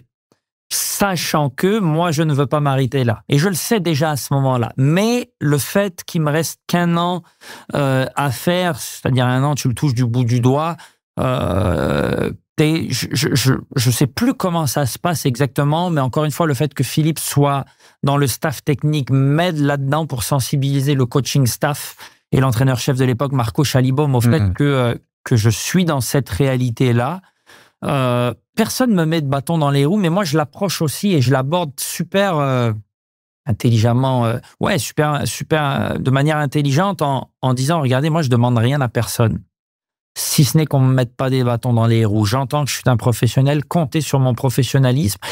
Et j'avais déjà prouvé que mon travail au quotidien, c'était d'être un grinder, d'être quelqu'un qui repousse sans cesse ses limites, qui est sans concession sur les efforts, sur sa préparation, sur sa manière de manger, dormir. Tout le monde au club avait intégré ça. Donc je pense que quand je abordais le fait que je menais, les gens le savaient, mais que j'allais continuer de mener de front la finalité de mes études et que ça passerait par 1 an de bac à finir et après aller chercher mon titre comptable. Moi, la seule chose que j'ai dit, je vous demande rien, faites-moi confiance, mais ne me mettez pas des bâtons dans les roues. J'ai toujours fait ça de toute ma vie, ça s'est toujours bien passé. Le fait qu'il y ait l'un m'aide à performer dans l'autre. Je vous le dis les yeux dans les yeux, c'est une réalité de ma vie. Parce qu'il y a l'un, je suis bon dans l'autre. Bien sûr. Et ça marche dans les deux sens. Hein. J'étais bon au foot parce qu'il y avait les études, j'étais bon dans les études parce qu'il y avait le foot. On me fait confiance. On me fait confiance, on me laisse tranquille. Après, j'ai de la chance, c'est qu'il n'y a jamais fondamentalement eu de conflit d'horaire. Et amène-nous dans le quotidien ici, juste pour qu'on soit capable de bien comprendre quelle est la réalité quotidienne de Vandré Lefebvre à ce moment-là. Donc, tu es professionnel, il y a des entraînements tous les jours, il va y avoir des séances en studio pour mieux comprendre l'adversaire. Il y a du temps qui se passe avec le club. Ça se passe le matin, l'après-midi tu étudies, l'après-midi tu as des classes. Parle-nous un petit peu du quotidien à ce moment-là. Écoute, la direction d'HEC me jetterait une pierre pour dire ce que je m'apprête à dire, mais un peu dans ma volonté de ne rien demander à personne, je suis confronté au concret. Et le concret de devenir professionnel, puis en plus, à ce moment-là, ça me prend un peu de temps avant d'acheter une voiture, etc. Mais moi, pas besoin de voiture, je fonctionne en transport en commun, etc. On s'entraîne beaucoup à ce moment-là à Marie-Victorin, notamment l'hiver, dans l'est de Montréal. Moi, j'habite à Outremont, pas loin de l'université. Tu sais, je me fais 50 minutes, 1 heure de trajet aller, 50 minutes, 1 heure de trajet retour en transport en commun. Le matin, il y a les entraînements. Grosso modo, je pars à 8 heures le matin, je reviens dans le coin d'Outremont, il est 14-15 heures. Quasiment tout le temps, c'est incompatible avec les cours. Mes cours, je les choisis pas, ils sont quand ils sont. Enfin, tu peux un peu choisir à l'université, mais pas tant que ça. Il y a des opportunités. C'est des choix prédéfinis. Tu peux prendre le cours qui est là, ou le cours qui est là, ou le cours qui est là, mais c'est pas toi qui dis je veux que le cours se passe là. S'il y a l'offre, il y a l'offre, sinon non. Et grosso modo, dans l'année où je suis professionnel, j'ai des conflits quasiment tout le temps, donc je vais plus en cours. Je vais pas en cours, je demande à personne de trouver un moyen de m'aider. Non, je vais pas en cours et je dis regarde, je me débrouillerai là. Il y avait déjà les PowerPoint, j'avais des amis qui allaient en cours, tu me passeras tes notes, je rattraperai les PowerPoint, puis après je deviendrai un petit peu autodidacte de mon apprentissage sans prof. Alors la dernière année, je l'ai fait sans prof, là, de manière réelle, concrète. Là, je vais pas en cours, j'ai pas de prof, je saurais même pas te dire qui étaient mes profs la dernière année. Puis c'est tout, je me débrouille. Je me débrouille parce que j'ai pas le choix. Donc, quand tu dis qu'il n'y a pas de conflit d'horaire, il y a énormément de conflits. Non, mais il y en a. Il y en avait. En fait, il y en avait, mais très rapidement. Enfin, pour moi, c'était pas une fatalité de aller en cours. Mais ça, je pense que Vandré, il faut aussi que tu le reconnais, c'est que tu as une certaine capacité de ton côté à trouver une manière de comprendre l'information par toi-même. Mais soyons honnêtes, c'est difficile. Mixer les deux ensemble, t'es l'exemple parfait de dire, finalement, tu ne peux pas aller en cours. Donc, si tu n'as pas cette discipline-là de garder cette rigueur à l'école, de garder cette rigueur dans les devoirs, parce que le temps que tu passes pas en cours, j'imagine que tu dois le compenser à d'autres endroits. Alors voilà, rendons-le concret. Je bénéficie pas d'un enseignement qui permet peut-être d'avoir des déclics sur des choses qui sont plus difficiles à comprendre par soi-même. Ça veut dire que je passais peut-être un peu plus de temps, effectivement, à feuilleter le PowerPoint, à faire des exercices, à regarder les solutions pour comprendre la démarche, ceci, cela, parce que j'avais pas les explications. Mais j'ai été super autodidacte dans cette période-là. Enfin, il y avait quand même des outils. Je veux pas et la beauté d'HEC, c'est qu'ils sont formidables dans la mise à disposition de ces outils-là. Mais voilà, je me suis débrouillé effectivement par moi-même. J'ai redoublé d'efforts et j'ai trouvé un moyen de compléter cette année-là. Puis je l'ai pas trouvé plus difficile que les années d'avant. Très honnêtement, est-ce que je surfais sur le fait que j'avais du bonheur, un vrai bonheur au quotidien d'être un professionnel au soccer. J'étais super conscient de ce privilège-là, et donc ça aide à avoir la bonne approche mentale aussi pour aller compléter ses études.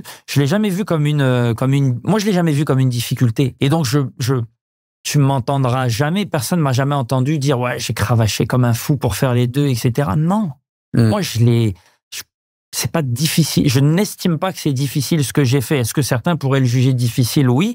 Ça m'a juste demandé un petit peu d'organisation et une lucidité sur le fait que c'est pas parce que j'étais devenu un professionnel au soccer que je devais dilapider les 3 premières années d'études, tout. Mais pour moi, c'est normal. Donc, ça s'est intégré dans ton quotidien. Ouais. Parlons maintenant un petit peu de ta carrière avec l'Impact de Montréal. Plus que respectable, 3 années de suite, Vandril, tu as enchaîné des saisons à plus de 1000 minutes jouées. C'est pas donné à tous, félicitations. Et tu l'as fait devant des joueurs qui étaient au sommet de leur carrière, littéralement. Laurent Simon, Victor Cabrera. Et peut-être un des gros changements qui se déroule dans ton entrée en professionnel, c'est que tu le dis, à l'université, passe décisive, on joue haut sur le terrain. Tranquillement, je pense avec l'académie, on descend un peu plus sur le terrain, on est davantage un milieu de terrain. Et là, finalement, avec le club pro, on arrive en défense. Comment tout ça se met en place? Comment tu le vis? Parce que, soyons honnêtes aussi, c'est quand même quelque chose qui arrive très souvent pour beaucoup de joueurs. Et je t'entendais même dans une entrevue, tu disais que tu avais eu une discussion à ce moment-là avec Alexandro Nesta qui disait fais-toi-en pas, c'est la même chose qui m'est arrivé également de mon côté. Ouais, écoute, effectivement, ailier, très offensif, quasi exclusivement offensif à l'université. Je deviens un milieu de terrain axial, mais à vocation quand même offensive avec l'académie. D'ailleurs, ma première année, je finis meilleur passeur de l'équipe. Donc, je suis vraiment orienté offensif, mais je suis sensibilisé quand même à un certain travail de replacement, de récupération. Puis j'ai cette mentalité d'aller les récupérer, les ballons, et d'avoir cette volonté. Je signe professionnel comme milieu de terrain. Je ne signe pas comme défenseur. Je signe comme milieu de terrain. Il s'avère qu'au camp d'entraînement, à différents moments, j'ai été amené à jouer défenseur central déjà. Pourquoi? Parce que à ce moment-là, l'effectif qui compose la position de défenseur central, c'est Matteo Ferrari, Nelson Rivas, Alessandro Nesta. C'est des joueurs qui soit ont un certain âge, soit étaient fragiles physiquement, donc rataient beaucoup de matchs et d'entraînements. Ça arrivait fréquemment. Et pour faire les oppositions, il y avait besoin de gens donc qui prennent la position de défenseur central. On est des groupes professionnels d'à peu près 28 joueurs, de mémoire 27-28 joueurs à l'époque. Tu fais une opposition, c'est 2 fois 11 joueurs, 22. Il y en a 6 qui potentiellement alternent, substituent. Avec les blessures ou les vacances, entre guillemets, qui étaient prises pour leur permettre de jouer le week-end, il faut des joueurs qui jouent le rôle de défenseur central dans les oppositions. Qui de mieux qu'un jeune qui arrive dans le groupe professionnel? C'est souvent les jeunes qui font ça. On m'amène là, puis au final, je finis un peu, au début, je suis complètement perdu, j'ai aucune idée comment on joue cette position. Puis regarde, comme quand on jette un enfant dans l'eau, à un moment donné, il y a ça aussi pour apprendre à nager. On me jette là, je finis par trouver des solutions, j'écoute beaucoup ce qu'on me dit à droite, à gauche, puis à un moment donné, t'emmagasines des choses. Ça prend 6 mois d'alternance de défenseur central à milieu de terrain avant qu'au cœur de l'été 2013, sur sollicitation de ma part, je vais voir Philippe et je lui dis, Phil, est-ce qu'un jour je vais revenir milieu de terrain ou puis je m'en fous là. Je veux juste la vérité, je veux juste la transparence tout simplement. J'aime aussi ce que je suis en train de faire comme défenseur central. J'étais pas fou non plus, ça m'avait permis d'avoir du temps de jeu. J'étais lucide, je savais que c'était des vieux ou des fragiles qui étaient là. Je vais avoir du temps de jeu là. C'était beaucoup plus peut-être difficile. Je partais de plus loin pour avoir ce début de temps de jeu au moment de lancer ma carrière au milieu de terrain. Là, je l'avais, puis j'ai livré des performances intéressantes comme défenseur central. Je demande juste que le club clarifie sa position sur mon utilisation pour être capable un peu de me projeter tout simplement. Et le club joue le jeu, me clarifie clairement la chose en disant, regarde Vandril, je pense que ta question est légitime, mais après 6 mois, puis au niveau de performance que tu fais, je pense que maintenant tu vas te pied-là, tu vas devenir un défenseur central et tu rebougeras plus de là. Parfait, c'est réglé. Je m'installe là, puis là, je commence à avoir des discussions même peut-être un peu plus fournies avec Alessandro, effectivement, Nesta. Parlons-en. Tu joues avec un des top 5 grands défenseurs de l'histoire. Alessandro Nesta, dans les années 2005, 2006, 2007, avec l'AC Milan, c'est le top du top. Quasiment impossible à arrêter cette équipe-là. Derrière, leur marquer des buts, c'est quasiment impossible. Il est en fin de carrière, certes, mais il est toujours autant lucide. Qu'est-ce que tu as appris? Des anecdotes qui viennent, des discussions que tu as avec lui? Écoute, Alessandro, premièrement, c'est un mec formidable. Formidable. L'être humain, généreux au possible de son temps, de partage. Il était formidable. C'était un coéquipier super difficile sur le terrain, très exigeant. Parle beaucoup, qui s'énervait beaucoup, mais à commencer par lui-même, mais qui s'énervait aussi beaucoup contre lui-même et contre ses coéquipiers. Parce que il n'était plus le Alessandro Nesta des années 2005, 6, 7, et que ça, c'est une réalité qu'à l'échelle de la vie d'un footballeur, faut être capable de digérer. C'est un processus. Il y en a que ça va arriver plus facilement que d'autres. Lui, c'était peut-être un peu plus difficile. Son physique le lâchait. Et en même temps, dès que tu sortais du terrain, il avait la lucidité de le reconnaître lui-même. Oh, regarde, je suis Papy Nesta, etc. On en rigolait. Mais par contre, moi, dans les discussions que j'avais avec lui, ce qui était intéressant, c'est qu'il me disait... Moi, j'étais un milieu de terrain, pareil, mes premiers matchs professionnels, je suis un milieu récupérateur. Puis à un moment donné, il y a une blessure, opportunité, je m'installe là, je deviens le capitaine, j'en sors plus, puis je bâtis ma carrière là-dessus. Et ça m'a servi d'avoir eu la vision d'un milieu de terrain pour comprendre ce qui se passait derrière. Tout est plus simple parce que quand tu es derrière, même si tu n'as moins le droit à l'erreur qu'au milieu de terrain parce que tu es le dernier rempart, excluant le gardien, tu as moins le droit à l'erreur, c'est sûr. Il s'avère que la pression vient devant toi. Milieu de terrain, elle vient de devant, elle vient de derrière, elle vient de droite, elle vient de gauche. Généralement, tes défenseurs, les choses se passent devant toi. Donc, si tu as été capable de comprendre comment prendre des décisions vite et bien au milieu de terrain, tu vas voir que tu auras encore plus de facilité à les prendre vite et bien derrière. Il avait tout à fait raison. Ce que j'aimais d'Alessandro aussi, c'était deux grandes qualités qui composaient son jeu et qui me correspondaient. Premièrement, c'était prendre une expression crue, c'était un animal sur le terrain, sa combativité, sa brutalité dans l'approche physique de ce que demande le rôle d'un défenseur central aussi, elle était top. Moi, j'adore ça, c'est quelque chose que j'ai adoré.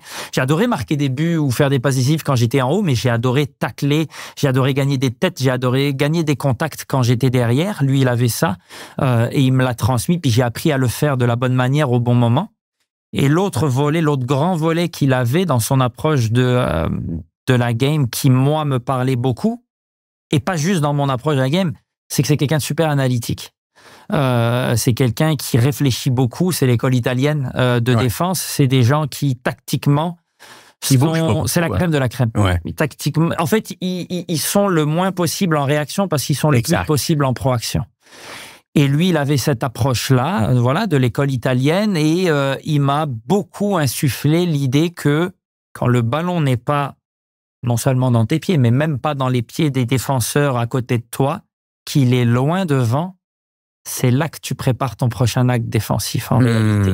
C'est dans ta prise d'info, tu te désintéresses quasiment beaucoup de là où est le ballon ou de ce que va faire ton coéquipier, et tu t'intéresses beaucoup à comment est structuré l'adversaire, pour anticiper la potentielle phase de transition qui va arriver et savoir ce qui peut se passer. Parce que si tu sais ce qui peut se passer, tu te placeras en conséquence.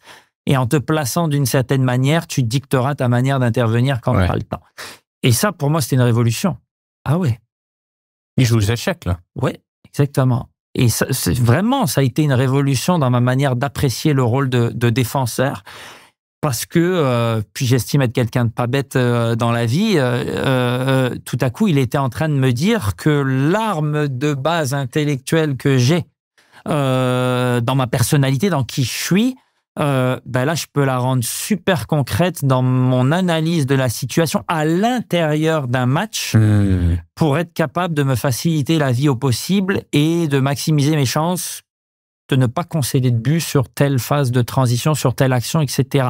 Ça, j'ai compris ça de Alessandro Nesta.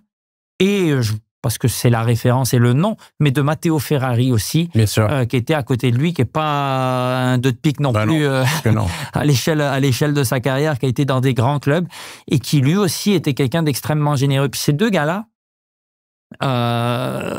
m'aimaient beaucoup. Puis ça aide aussi, aimaient beaucoup l'homme, l'individu que j'étais, et avaient cette générosité avec moi, ont été des bons enseignants malgré eux, m'ont jamais vu comme une menace. Tu vois, on parlait de menaces à droite, à gauche. Non, eux m'ont jamais vu du tout comme une menace. Un mentoré, peut-être. Voilà, ils ont beaucoup plus vu peut-être l'idée qu'à l'échelle de leur carrière, ils étaient rendus à une étape où ils continuaient de jouer, mais étaient capables de léguer des choses.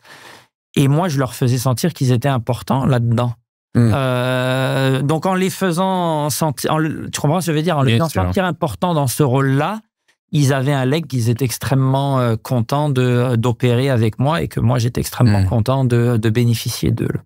Dominique Morin, je pense que tu connais, que tu jouais avec lui à l'académie, me disait que quand il s'entraînait, quand il voyait Nesta, il est excessivement impressionné parce qu'il ne bouge pas beaucoup, mais il parle beaucoup et il est toujours au bon endroit. Ouais. C'est assez exceptionnel. Il n'y a pas besoin de courir tant que ça, mais il est toujours à l'endroit qu'il doit être. Ben, il prend l'info, il la processe, se place en conséquence et puis là, c'est là où tu fais rentrer la double dynamique. Il parle parce qu'il livre l'info qu'il analyse et en même temps qu'il parle à la réaction de ses coéquipiers à droite à gauche, ça l'aide aussi à ajuster certaines choses. Il parle pour rester concentré. Bien sûr. Puis moi, c'est l'une des choses aussi qui m'avait marqué au début. On m'a dit que quand j'apprenais mon rôle de défenseur central, on me disait t'as pas idée, t'es trop silencieux, c'est problématique. Ouais. Ouais, il me semble que... on a besoin de t'entendre. Quasiment, je comprenais pas pourquoi on me disait que être silencieux était problématique. Être silencieux veut aussi dire que je suis peut-être à l'écoute, mais non. Et puis ça aussi, c'est un des legs d'Alessandro. En fait, parler, l'aider à être concentré. Puis le fait d'avoir l'ambition de devoir parler continuellement te force à prendre de l'information continuellement parce que tu vas pas parler pour dire des banalités. Tu vas parler pour dire des choses concrètes qui amènent une valeur ajoutée à la fois pour toi et à la fois pour tes coéquipiers. Pour ça, faut que tu captes des données. Tu prends l'information en permanence. L'idée d'avoir l'ambition de parler tout le temps, ça te condamne à prendre de l'information tout le temps. On va continuer avec des grands joueurs avec qui tu as joué ou qui t'as joué contre. Mais avant, j'aimerais savoir le calibre. Tu as joué à l'université avec les Carabins. Tu as joué à l'académie avec Philippe Lafroy, comme tu le mentionnes. Tu arrives, tu es pro maintenant en MLS. Tu as même joué en USL. Si tu avais à nous parler un peu de l'évolution de ce calibre de jeu-là, à quel point c'est diamétralement opposé au calibre que tu pouvais voir dans l'académie? La différence entre le club école et le club professionnel, est-ce qu'on parle de simplement 1 degré de différence ou c'est massif, la différence de calibre que tu peux voir? Non, c'est massif. C'est massif. C'est massif et ça se joue à des détails. Ça a l'air bizarre ce que je vais dire, mais c'est des détails qui font énormément de différence. Ça n'est pas grand-chose à ajuster, sauf que la traduction de ça sur 90 minutes d'une opposition, elle devient excessivement matérielle. C'est ça qu'il faut comprendre. Les détails, essentiellement, pour moi, puis on en revient beaucoup à quelque chose que tout le monde connaît dans l'environnement du foot maintenant, qui était peut-être moins démocratisé comme terme il y a 15-20 ans, mais qui aujourd'hui est employé par tout le monde, c'est le QI foot. On parle beaucoup de QI foot. Lui, il a En réalité, moi, ce qui m'intéresse le plus quand je regarde un joueur, maintenant, quel que soit son niveau, c'est de me faire une idée sur ce que j'évalue de son niveau de QI foot. Bien sûr. Parce qu'en réalité, c'est le QI foot qui te permettra de t'ajuster aux différents niveaux que tu passeras. Si tu es un joueur, rendons la chose super concrète maintenant, si tu es un joueur intelligent, qui est capable de comprendre que entre l'académie et l'équipe professionnelle en MLS, tout le monde est un petit peu meilleur techniquement, oui, mais pas parce que tu es né avec, simplement parce qu'à un moment donné, être confronté à ce niveau-là, etc., tu finiras par emmagasiner toi-même ce bagage technique, si tu pars d'une base qui est quand même solide, évidemment. Ce qui fait la différence après, c'est les choix. Là où le professionnalisme, et c'est encore probablement la différence entre la MLS et la première division espagnole, et entre la première division espagnole et ceux qui intègrent les équipes nationales de haut niveau, et voilà. Ce qui fait la différence, c'est à l'intérieur de leur coffre à outils, qui est, à mon avis, très peu différent, à part la crème de la crème de la crème, à part les génies, là. mais on parle juste de niveau moyen, le coffre à outils d'un joueur de MLS ou d'un joueur de Ligue 1 espagnole, pour moi, à peu de choses près, est le même. Là où, par contre, il y a une énorme différence, c'est dans le choix qui est fait à tel moment du jeu de prendre tel risque ou de jouer plus safe ou de prendre telle décision par rapport à en prendre une autre. C'est là qu'elle se fait la différence. Les joueurs de très haut niveau, c'est ceux... Et puis, c'est en escalier. Mais à chaque fois que tu franchis un niveau, il faut que tu deviennes meilleur sur le moment où tu prends telle décision par rapport à faire un autre choix. Et pour prendre cette décision, c'est aussi d'être capable de diagnostiquer. Faire ça m'amène 80% de réussite. Faire ça m'en amène 65. Faire ça m'en amène 98. Ouais. Choisis 98. La prise ça ne veut pas dire jouer la sécurité. Dans cette analyse-là, c'est déjà une ambition de valeur ajoutée, ce que je suis en train de dire. Mais joue les pourcentages. Bien sûr. À moins que tu sois dans le dernier tiers. Mais moi, je comprends, je parle pas pour moi, je n'étais pas attaquant au niveau professionnel. Quand tu es dans le jeu, quand tu bâtis 90% de ce qui compose un match de 90 minutes, c'est des décisions dans lesquelles il faut jouer les probabilités. Si tu joues pas les probabilités, tu vas avoir du déchet. Si tu as du déchet, tu deviendras un joueur nettement moins intéressant. Et tu n'auras pas le renouvellement de contrat parce que tu auras moins de minutes, parce que les entraîneurs se diront « Ok, ouais, lui, une fois de temps en temps, il est capable d'avoir un flash qui est 8 sur 10, mais la majorité du temps, il fait 3 sur 10. » Ouais. Ça fonctionne pas. Ça fonctionne pas. Je préfère que tu sois un 7 sur 10 tout le temps.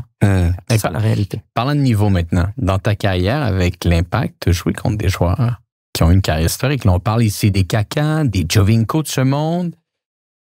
Parmi tous les joueurs contre qui tu as joué dans ta carrière de 4 ans avec l'Impact, Vandril, lequel joueur t'a le plus impressionné? Peut-être que tu as des anecdotes à nous donner dans certains matchs que tu avais à jouer contre eux, peut-être même que tu avais à les marquer à 1 contre 1. Regarde, on va faire la liste et puis on va le ramener à mon concret de défenseur central. Les numéros 9 adverses ou les numéros 10, c'est des gens que j'affrontais collectivement, mais j'affrontais individuellement. Il y avait des matchs dans le match. C'est la réalité de ma position. Donc là, on va se parler de Kaká, on va se parler de David Villa, Giovinco, Thierry Henry, Robbie Keane. À l'époque... C'est une bonne liste, là. C'est une bonne liste. À l'époque, tu sais, maintenant, ça a changé. Le modèle MLS, on va peut-être un peu moins chercher ces stars-là. On essaie d'avoir des joueurs avec un pédigré légèrement moins, qui ne sont pas pour autant moins bons, qui viennent aussi plus jeunes. Donc le rapport est différent. Mais l'aura qu'entourait ces joueurs-là, à l'époque, elle est sensationnelle.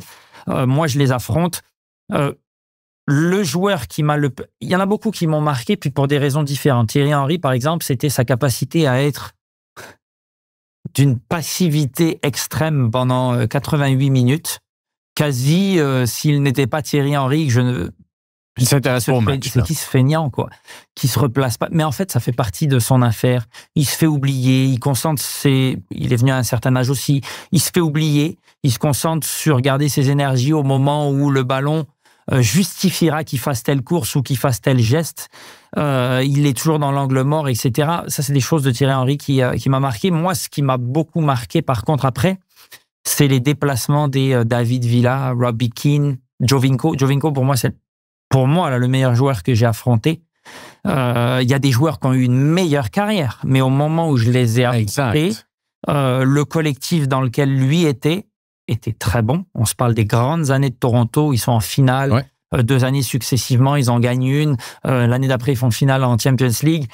C'est le grand Toronto FC de ces dernières années. Giovinco, là-dedans, arrive dans son prime. Il a 27-28 ans, je pense. Il arrive de la Juventus. C'est un joueur... franchement extraordinaire, qui arrive en MLS. À ce moment-là, les autres sont un peu plus en fin de carrière, donc il y a des choses qu'ils ne font plus et sont peut-être moins efficaces sur 90 minutes. Giovinco, je veux dire, tu n'avais pas 2 secondes de répit, là. Il était capable de reproduire, parce que physiquement, il était au top, il était capable de reproduire les efforts en permanence. Et il avait une conduite, il avait un gabarit, Giovinco, qui était un peu similaire à celui de Messi, très petit, centre de gravité très bas, assez puissant sur son bas du corps d'ailleurs, c'est ce qui faisait sa force, capable de frapper des 2 pieds, et sa conduite de balle, là, pendant que la majorité des joueurs que tu affrontes sur 10 mètres touchent la balle 2-3 fois, lui, il l'a touché 5-6 fois, puis ça change beaucoup de choses. Ouais. Et bizarrement, mais c'est un peu cohérent avec ce que je te disais tout à l'heure, c'est que quand tu es dos au mur, c'est quand tu es confronté au pire. Pour moi, quand tu es un compétiteur, c'est quand tu es dos au mur, confronté au pire, que le meilleur sort de toi et que tu donnes la meilleure version de toi-même. Moi, je pense que mes meilleurs matchs en carrière sont contre Toronto. Puis j'en ai joué beaucoup d'ailleurs, que ce soit en championnat canadien ou en MLS, à cette époque notamment, face à Giovinco et Altidore.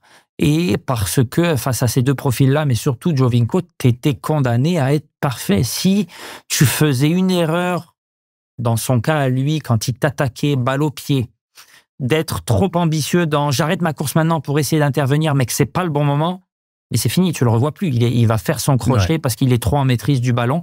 Il t'aura passé. Et toi, si tu es défenseur central et qu'il t'a passé, c'est-à-dire que tu condamnes ton autre coéquipier à l'exploit, c'est-à-dire que majoritairement, ça va pas arriver, et il était capable de frapper des deux pieds. Moi, là, les conduites de balle de Giovinco, la patience que ça m'a appris, c'est le summum de ma carrière, d'attendre son erreur. Tu savais qu'il allait t'en donner, non pas une erreur, mais une opportunité d'intervenir dans sa conduite de balle. Il va faire une touche un peu plus longue. Il va s'en aller d'un côté qui te permettra de le fermer. Faut être patient, garder la distance, gérer le bon angle dans lequel tu le condamnes à aller un peu plus par là que par là. Pour moi, c'est le meilleur joueur que j'ai affronté, c'est Sébastien Giovinco.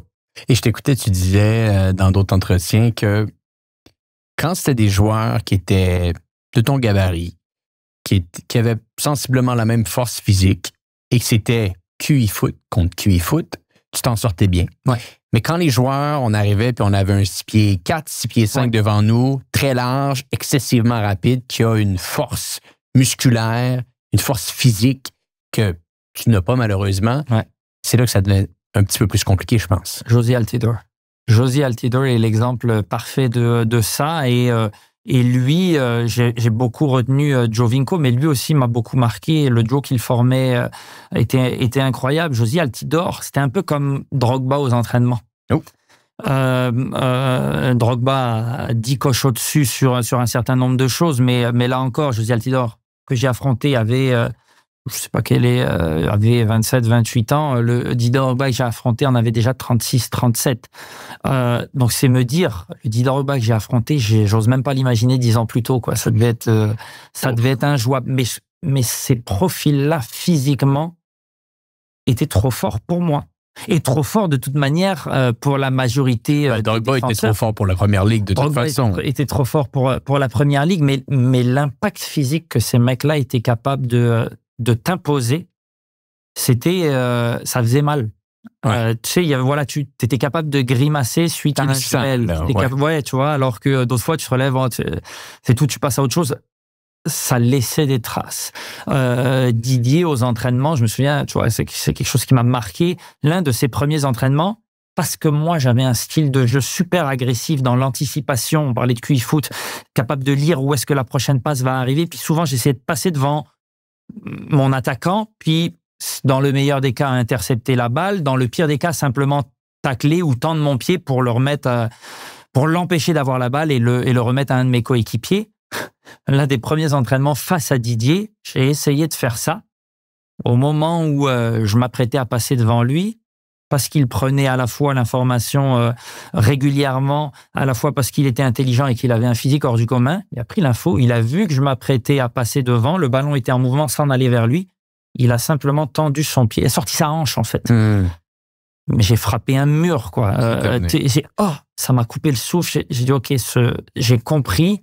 Puis après, je l'ai compris aussi avec Altidore, qu'on commençait à affronter à cette époque-là, que ce type d'attaquant, je ne pouvais m'imposer de ne pas pouvoir être exactement moi-même. Je devais avoir un certain respect sur leur force physique et que quand je voulais passer devant eux, je prenais méchamment le risque qu'ils m'utilisent pour m'éliminer, qu'ils mettent leur corps en opposition.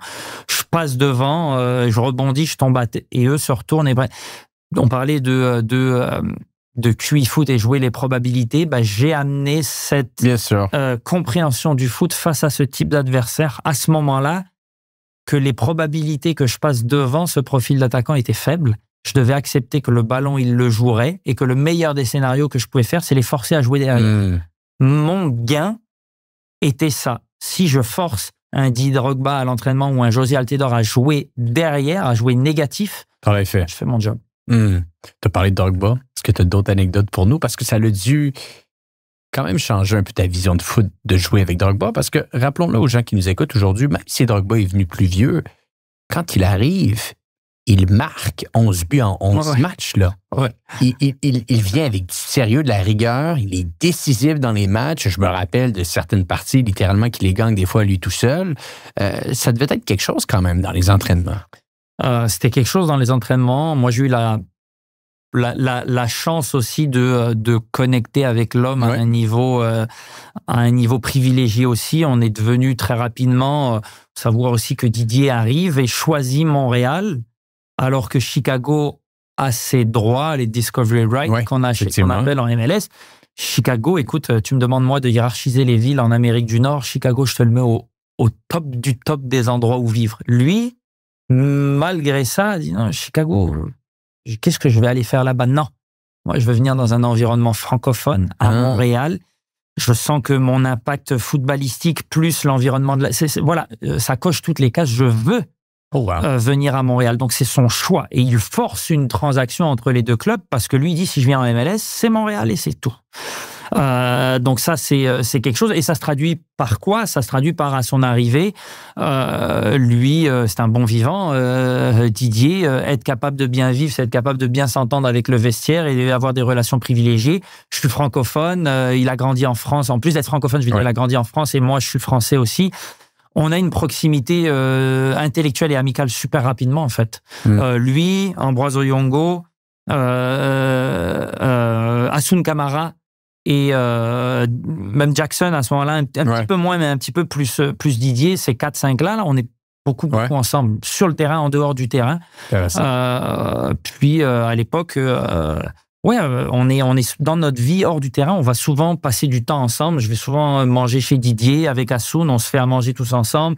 Je bénéficie aussi de sa préparation hors terrain, je le vois avec son ostéo, avec son chiro travailler, je comprends un petit peu tout ce qu'il fait et l'importance de ce qu'il fait pour lui permettre de continuer à jouer à 36, 37 ans. Et ça continue de bonifier ma professionnalisation du sport. Pour moi, je deviens encore un meilleur professionnel grâce à ça. Et dans la joie et la bonne humeur, parce que on passe des moments formidables en dehors du terrain aussi. Là. Donc, pour moi, ça a été une expérience hors du commun. On est resté en contact et on se parle encore, évidemment, de temps en temps. Didier, la vie avance, mais ses amitiés restent là quand même. Et je me suis senti privilégié. Alors, on parlait de lucidité aussi. J'avais la lucidité quand même de comprendre que être au contact de Didier en dehors de la vie me donnait l'opportunité de vivre des choses qui n'était pas non plus ma vie. Tu comprends, qui allait être une parenthèse. Dis-nous en plus. Qu'allait être une parenthèse. Évidemment, il y a des choses que je peux dire, d'autres que je peux pas dire, mais on s'est amusé. On était des jeunes footballeurs dans la vingtaine, donc on sortait, on a fait des voyages à droite à gauche où on s'est amusé. C'est aussi ça qui nous a servi à créer quelque chose dans le vestiaire. D'ailleurs, ce que je veux dire, c'est qu'on en a profité comme hommes pour vivre de super choses ensemble, mais cette proximité-là, ça ne veut pas dire qu'un vestiaire ne peut pas se débrouiller sans cette proximité-là. Par contre, quand elle est là, c'est sûr et certain que le vestiaire en bénéficie. Et c'était là. On a fait des sorties de jeunes dans la vingtaine où on s'amuse excessivement et par contre, voilà, là où je veux en venir, c'est que Didier, parlons de choses concrètes, a des moyens et a une popularité qui font qu'il a accès à des choses qui sont un peu plus hors de notre, réalité, de ses coéquipiers qui composaient le vestiaire à l'époque. Donc nous, on a vécu la réalité que vivait Didier à certains moments pendant cette année et demie-là. Et moi, j'avais simplement la lucidité de dire, regarde, c'est une parenthèse, André. Tu sais qu'en ce moment, ce ne sera pas ta réalité après, là, mais on en profite. C'est un privilège de la vie. C'est aussi les fruits du travail que ça fait partie des récompenses, en fait, d'une certaine manière. Carrière, ça doit être des souvenirs qui vont rester en mémoire toute ta vie, ça, André. Ah, mais vraiment, vraiment. Puis comme je dis, ça s'est fait vraiment dans un cadre où il y avait et il y a toujours une amitié sincère avec Didier. Je parlais d'hommes formidables avec Alessandro Nesta, généreux. Pour moi, Didier, Puis en plus, parce qu'on se parle d'un attaquant. Les attaquants ont toujours un charisme, une aura, une reconnaissance dans le sport, pas juste dans le foot, qui est différente des défenseurs. Ça va avec. Avant de dire qu'on gagne des matchs en encaissant moins que l'adversaire, on en gagne parce qu'on marque des buts. Donc celui qui marque des buts sera toujours à un autre niveau. Didier, on se parle de la crème des années 2000 à 2015. Il avait une aura, un charisme hors du commun, vraiment hors du commun. Les matchs qu'il a joués, c'est exceptionnel avec Chelsea les premières années quand il gagne la Coupe d'Angleterre 2 années de suite, le championnat avec Mourinho, la finale de Ligue des Champions. Mais l'homme qu'il est, Antoine, pour moi est totalement, pour quelqu'un qui le juge de l'extérieur, il est totalement déphasé en fait. C'est un homme d'une générosité et simplicité dans sa manière de parler à peu importe qui compose son environnement et son paysage. Il a été un coéquipier formidable, un ami extraordinaire et c'est quelque chose, comme je dis, avant d'en être confronté, on peut penser que ces gens-là se protègent à un moment donné parce que ils sont sollicités de toutes parts, parce que leur popularité fait qu'il faut se protéger. Et je pense que oui, il y avait de ça. À certains moments, pour lui, il fallait qu'il se protège, etc. Mais en fait, l'homme que je connaissais, c'est comme mes amis, quoi. C'est quelqu'un de simple, normal, généreux. C'est vraiment incroyable. Incroyable. Ouais. Tu as vécu des moments assez intéressants dans ta carrière avec l'Impact. On pourrait quasiment dire que ça a été les plus belles années de maintenant le club qu'on appelle le CF Montréal. Finale de Ligue des champions CONCACAF en 2015. Finale de l'Est en 2016. Des matchs aller-retour d'anthologie contre le Toronto FC. C'était assez exceptionnel, ces matchs-là. Ton meilleur souvenir? Entre ces moments-là et ta signature, qu'est-ce qui te reste en tête comme les meilleurs souvenirs que tu as eu avec l'Impact? Écoute... Puis pour moi, c'est la période Drogba.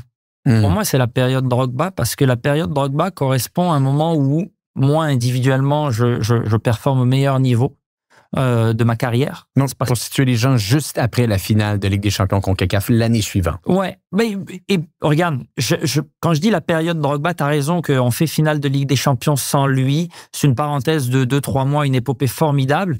Je pense que ce qui se passe, c'est l'arrivée de Drogba, on capitalise sur son arrivée, oui, mais sur la dynamique qu'on a su créer aussi en Ligue des Champions, avec un Nacho Piatti qui était là aussi, et qu'on peut pas jeter aux oubliettes dans à quel point il était décisif pour nous. Incroyable, oui. Mais cette année et demie, au moment où Didier arrive et qu'on fait demi-finale de l'Est, finale de l'Est, 3 mois avant, effectivement, on a fait la finale de la Ligue des Champions. C'est pour moi mes meilleures années parce que c'est là où je suis le meilleur. C'est pour moi mes meilleures années parce que collectivement, on performe à un niveau appréciable, apprécié, reconnu, et qu'il y a une super ambiance en plus dans le vestiaire. Les gens, on s'entend à merveille, on rigole beaucoup, on travaille bien. Il y a des hauts et des bas comme tout le temps et partout, mais overall, ça n'est que du bonheur. J'associe cette période-là à du bonheur. Aussi, je rencontre ma copine qui est devenue ma fiancée maintenant aussi à cette époque-là. Donc, incroyable. Tu vois, c'est sûr que j'ai un a priori aussi positif par rapport à cette période-là qui est peut-être conditionnée et biaisée par ça, mais en fait, ça fait partie d'un tout. Tu vois, tout se tient.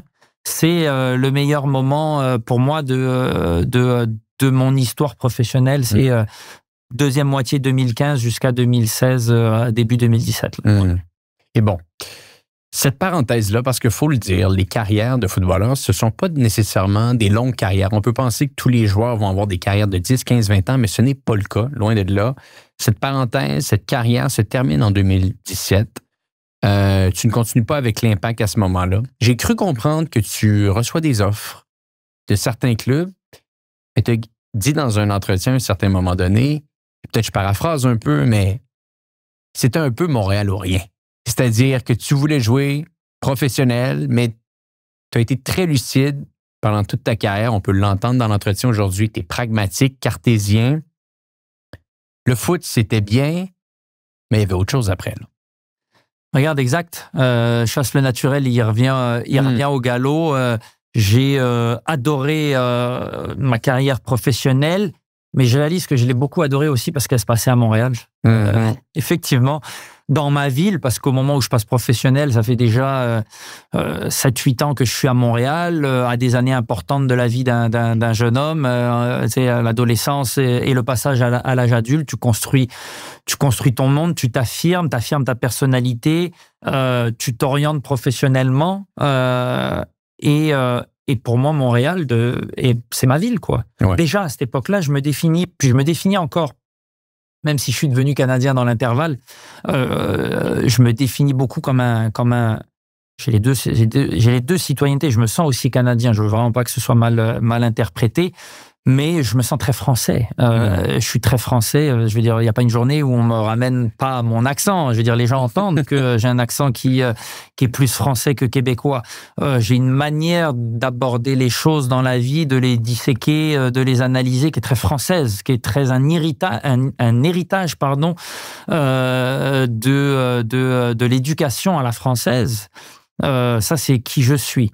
Donc, si tu veux, moi, durant ces années professionnelles, j'ai du plaisir parce que tout ça se passe localement. J'ai du plaisir parce que le week-end, c'est ma famille quand elle est là ou mes amis qui sont dans les tribunes.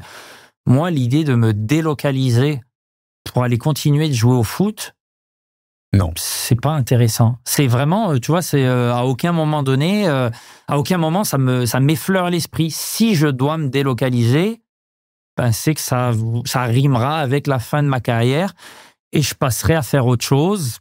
J'ai préparé le terrain pour ça. De toute manière, c'est pas comme si c'est problématique. Et regarde, et la preuve en est par les années qui sont passées. Si c'est jouer au foot mon plaisir, ben je continuerai de jouer au foot. Bien sûr. Je ne vais juste pas payer pour le faire, mais je continuerai de jouer au foot. C'est fascinant. Tu vois, on avait Patrice Bernier la semaine dernière qui nous parlait de la fin de sa carrière de manière très, très émotive. Toi, sans nécessairement dire que c'est pas émotif, j'ai l'impression que c'est une parenthèse, littéralement, une fin qui amène à l'ouverture d'un nouveau livre, un nouveau chapitre. Tu continues à jouer au foot avec Blainville, je pense, en club semi-professionnel, qu'on appelle maintenant la Ligue 1 Québec. Avant, c'était la PLSQ. Ouais. Donc, tu es capable de continuer à jouer parce qu'il y a plusieurs professionnels qui, quand terminent, ne sont pas capables d'aller sur le terrain tout de suite. Ils ont besoin de prendre un certain temps avant d'y retourner. Toi, rapidement? J'ai eu Patrice Bernier a eu une carrière nettement plus intéressante que la mienne et plus longue. Donc, il a peut-être un rapport qui est différent sur cette chose-là.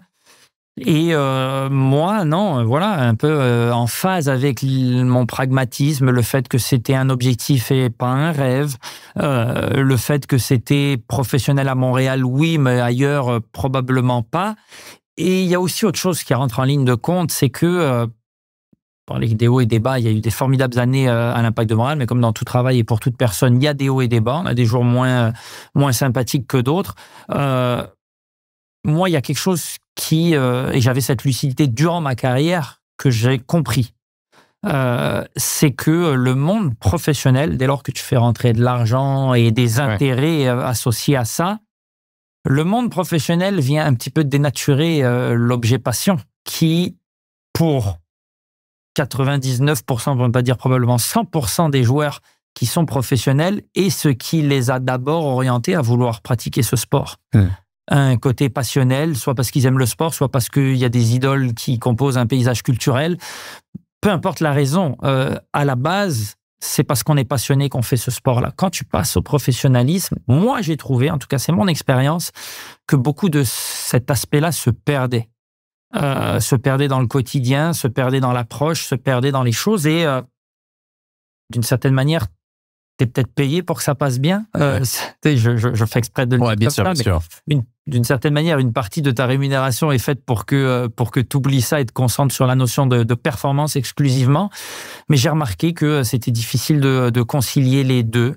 Et donc moi, quand c'est dessiné la fin avec l'Impact de Montréal, il y avait, c'est sûr, un peu d'émotion, mais c'était pas énorme. Il y avait beaucoup de lucidité de dire, tu sais quoi, comme tu as dit, c'était la fin de quelque chose, la fin d'un chapitre et le début d'un autre. Ce sera autre chose. C'est excitant aussi d'une certaine manière. Je vais construire quelque chose de nouveau. Donc, je le trouvais pas moins sympathique nécessairement.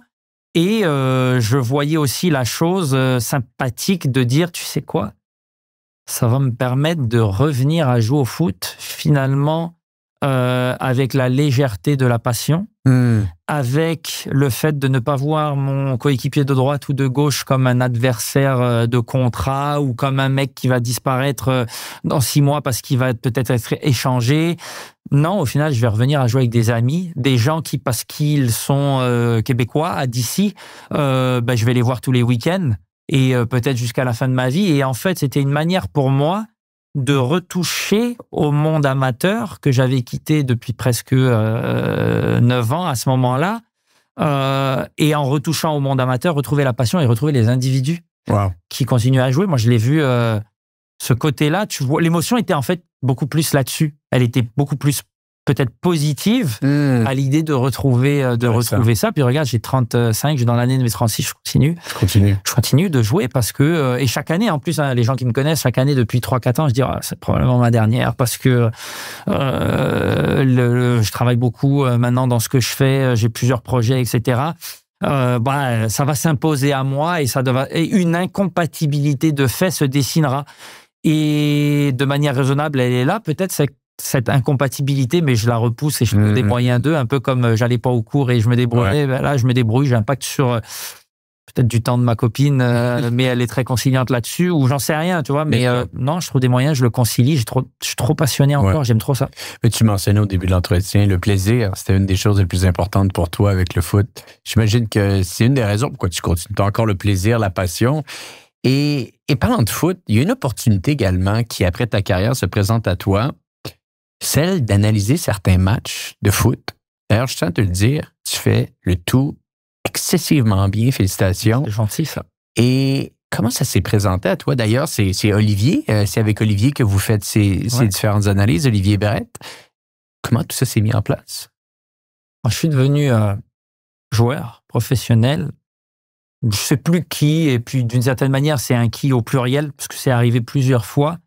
Des gens me mentionnant, même à l'intérieur de ma famille, en plus, après, tu auras une crédibilité, tu pourrais être un journaliste sportif, ou qui sait, tu pourrais être un entraîneur. Hein. Et moi, non, je serais jamais ça. Je suis trop conscient de ma chance d'avoir signé un contrat pro là, mais en réalité, c'est un environnement tellement instable. Je suis déjà dans les privilégiés, le 10-15% d'une génération donnée de haut niveau qui passe professionnel. Pour une génération, il y a combien d'entraîneurs? Un seul. Donc là, tu es encore en train d'écrémer de l'écrémage. La même chose pour le journaliste sportif. C'est trop instable, c'est qui a les droits, qui n'a pas les droits, etc. Non. Mon environnement professionnel d'après-carrière sera hors du foot. Le foot, c'est joueur. Et le jour où je serai plus joueur, professionnellement, c'est que je ferai quelque chose en affaires parce que c'était la carrière que je me dessinais. Et c'est sûr, là, je vous le dis, c'est annoncé. Ce sera ça. La réalité est ça, avec un peu de subtilité. La réalité de mon quotidien, c'est d'être effectivement un professionnel en affaires. J'ai pas contrevenu à cette forme d'objectif / lucidité que j'avais à l'époque. Par contre, effectivement, que dans l'intervalle, de manière non prévue, non sollicitée, est arrivé, si je te dis pas de bêtises, en 2019, un peu avant la Covid, un coup de téléphone. Alors, j'avais déjà eu l'occasion, quand j'étais joueur à l'Impact de Montréal, pour l'Euro 2016 notamment et la Coupe du Monde 2014, de venir 2-3 fois. Coupe du Monde 2014, c'était sur le plateau de Radio-Canada. 2016, c'était sur le plateau de TVA Sport qui avait les droits.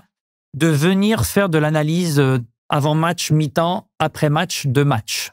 Je me souviens plus lesquels, là, ça remonte loin, mais en tout cas, j'avais fait de l'analyse là-dessus, puis j'avais trouvé que c'était pas sans dire que c'était pas difficile. Un poisson dans l'eau. Ouais, j'étais un environnement j'avais pas de crainte particulière, j'étais pas en train de me demander qu'est-ce que je pouvais dire, comment j'allais le dire, ça sortait assez naturellement. Je connaissais mon sujet parce qu'on parle de ma passion, qui est devenue mon métier, donc c'est quelque chose que je connais sur le bout des doigts. Et l'un dans l'autre, c'était pas difficile pour moi de naviguer là-dedans. Bon, ça s'était bien passé. Et puis en fait, en 2019, je suis sollicité par Mathieu Jolivet de RDS, pour le remplacement d'un match qui est diffusé par RDS. Je le fais. Ça se passe assez bien. De là, de manière sporadique et ponctuelle, on me rappelle à contrat par match pour un certain nombre de choses. Je le fais, ça se passe bien. Et RDS se positionne pour avoir les droits de la Copa América, derrière pour avoir les droits de l'épopée canadienne en phase de qualification de la Coupe du Monde 2022. Oui. On connaît la suite, la phase de qualification se passe admirablement. Incroyable. RDS évidemment avait les droits pour cette compétition. Et en fait, en progressant là-dedans, je deviens, je ne sais pas si on peut s'exprimer comme ça, mais je deviens un actif intéressant, une ressource intéressante et importante dans la livraison de la description, de l'analyse et du produit pour RDS qu'on diffuse aux spectateurs. Puis je sens la confiance de RDS. J'en acquiers moi-même, je la prends. C'était pas, comment dire, autant que je me trouvais, entre guillemets, facile à sortir les choses quand je me compare maintenant à les performances que je me souviens livrer en 2019-2020, c'est le jour et la nuit, évidemment. Là, tu sais, ton magazine de l'expérience, tu sors mieux les choses maintenant, tu comprends mieux, encore une fois, parallèle avec le foot sur le terrain, à quel moment sortir quoi, sur quelle durée, etc. C'est un métier, à la fin, qui s'apprend et t'es meilleur, comme dans n'importe quel métier, au fur et à mesure que les années passent. Et en fait, c'est devenu, pour moi, une forme de side business totalement compatible avec ma vie professionnelle par ailleurs, qui est déjà assez exigeante en financement. Et cette compatibilité-là m'amène aussi un équilibre de c'est le fun, quoi. Je veux dire, tu parles de foot, je veux dire, ça te permet de rester collé sur le terrain. Ça te permet de rester sur le terrain. 3/4 de ces matchs-là, là, tu me demandes d'aller les analyser et les décortiquer, amener une valeur ajoutée pour les gens qui écoutent. 3/4 de ces matchs-là, je les écouterais dans mon canapé si j'étais à la maison. Donc là, tu me donnes l'opportunité d'avoir la tribune 2. C'est incroyable. C'est incroyable. C'est encore une fois, je parle pas de rêve parce que tu vois, je t'ai témoigné que c'en était pas un, mais c'est un privilège incroyable. Et j'en suis conscient du fait que c'est un privilège incroyable. Et c'est un privilège incroyable, une opportunité qui m'est donnée. Et moi, je saute dessus, c'est sûr.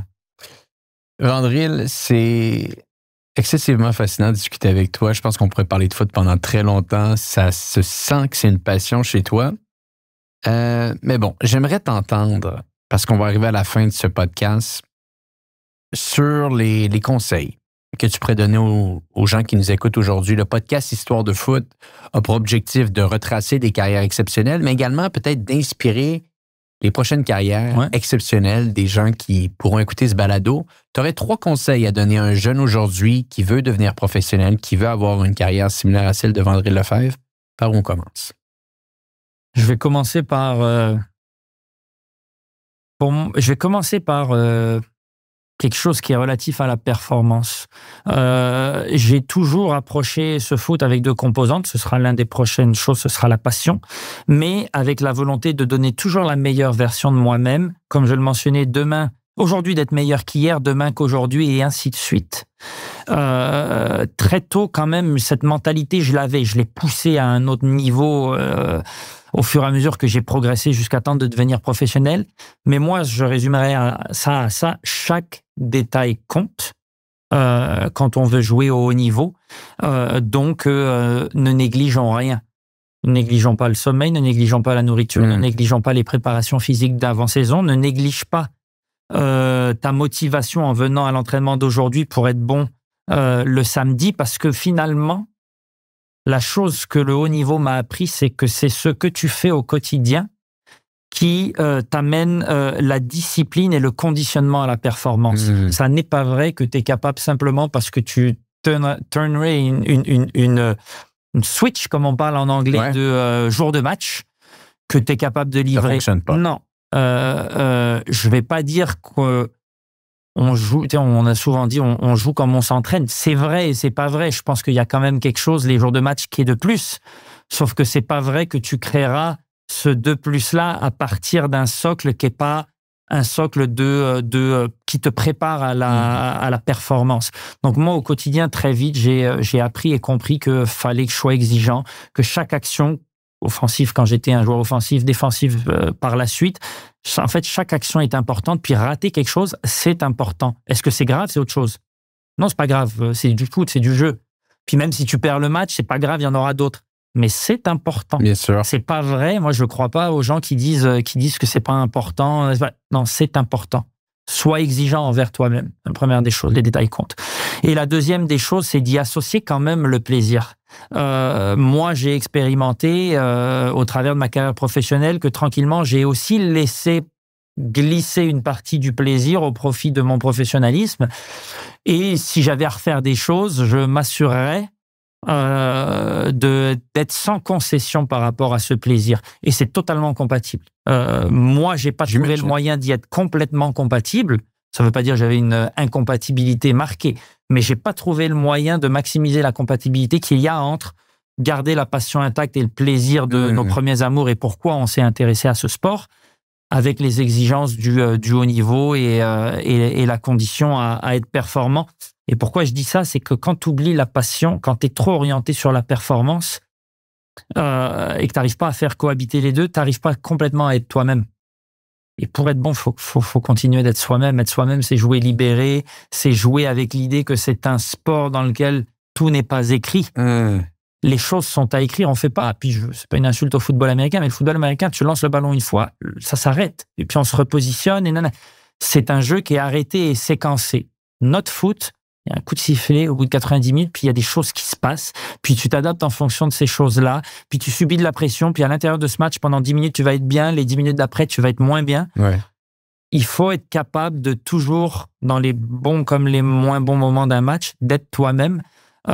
C'est ce qui permettra pour moi, d'aller chercher le maximum de ta performance. Fascinant.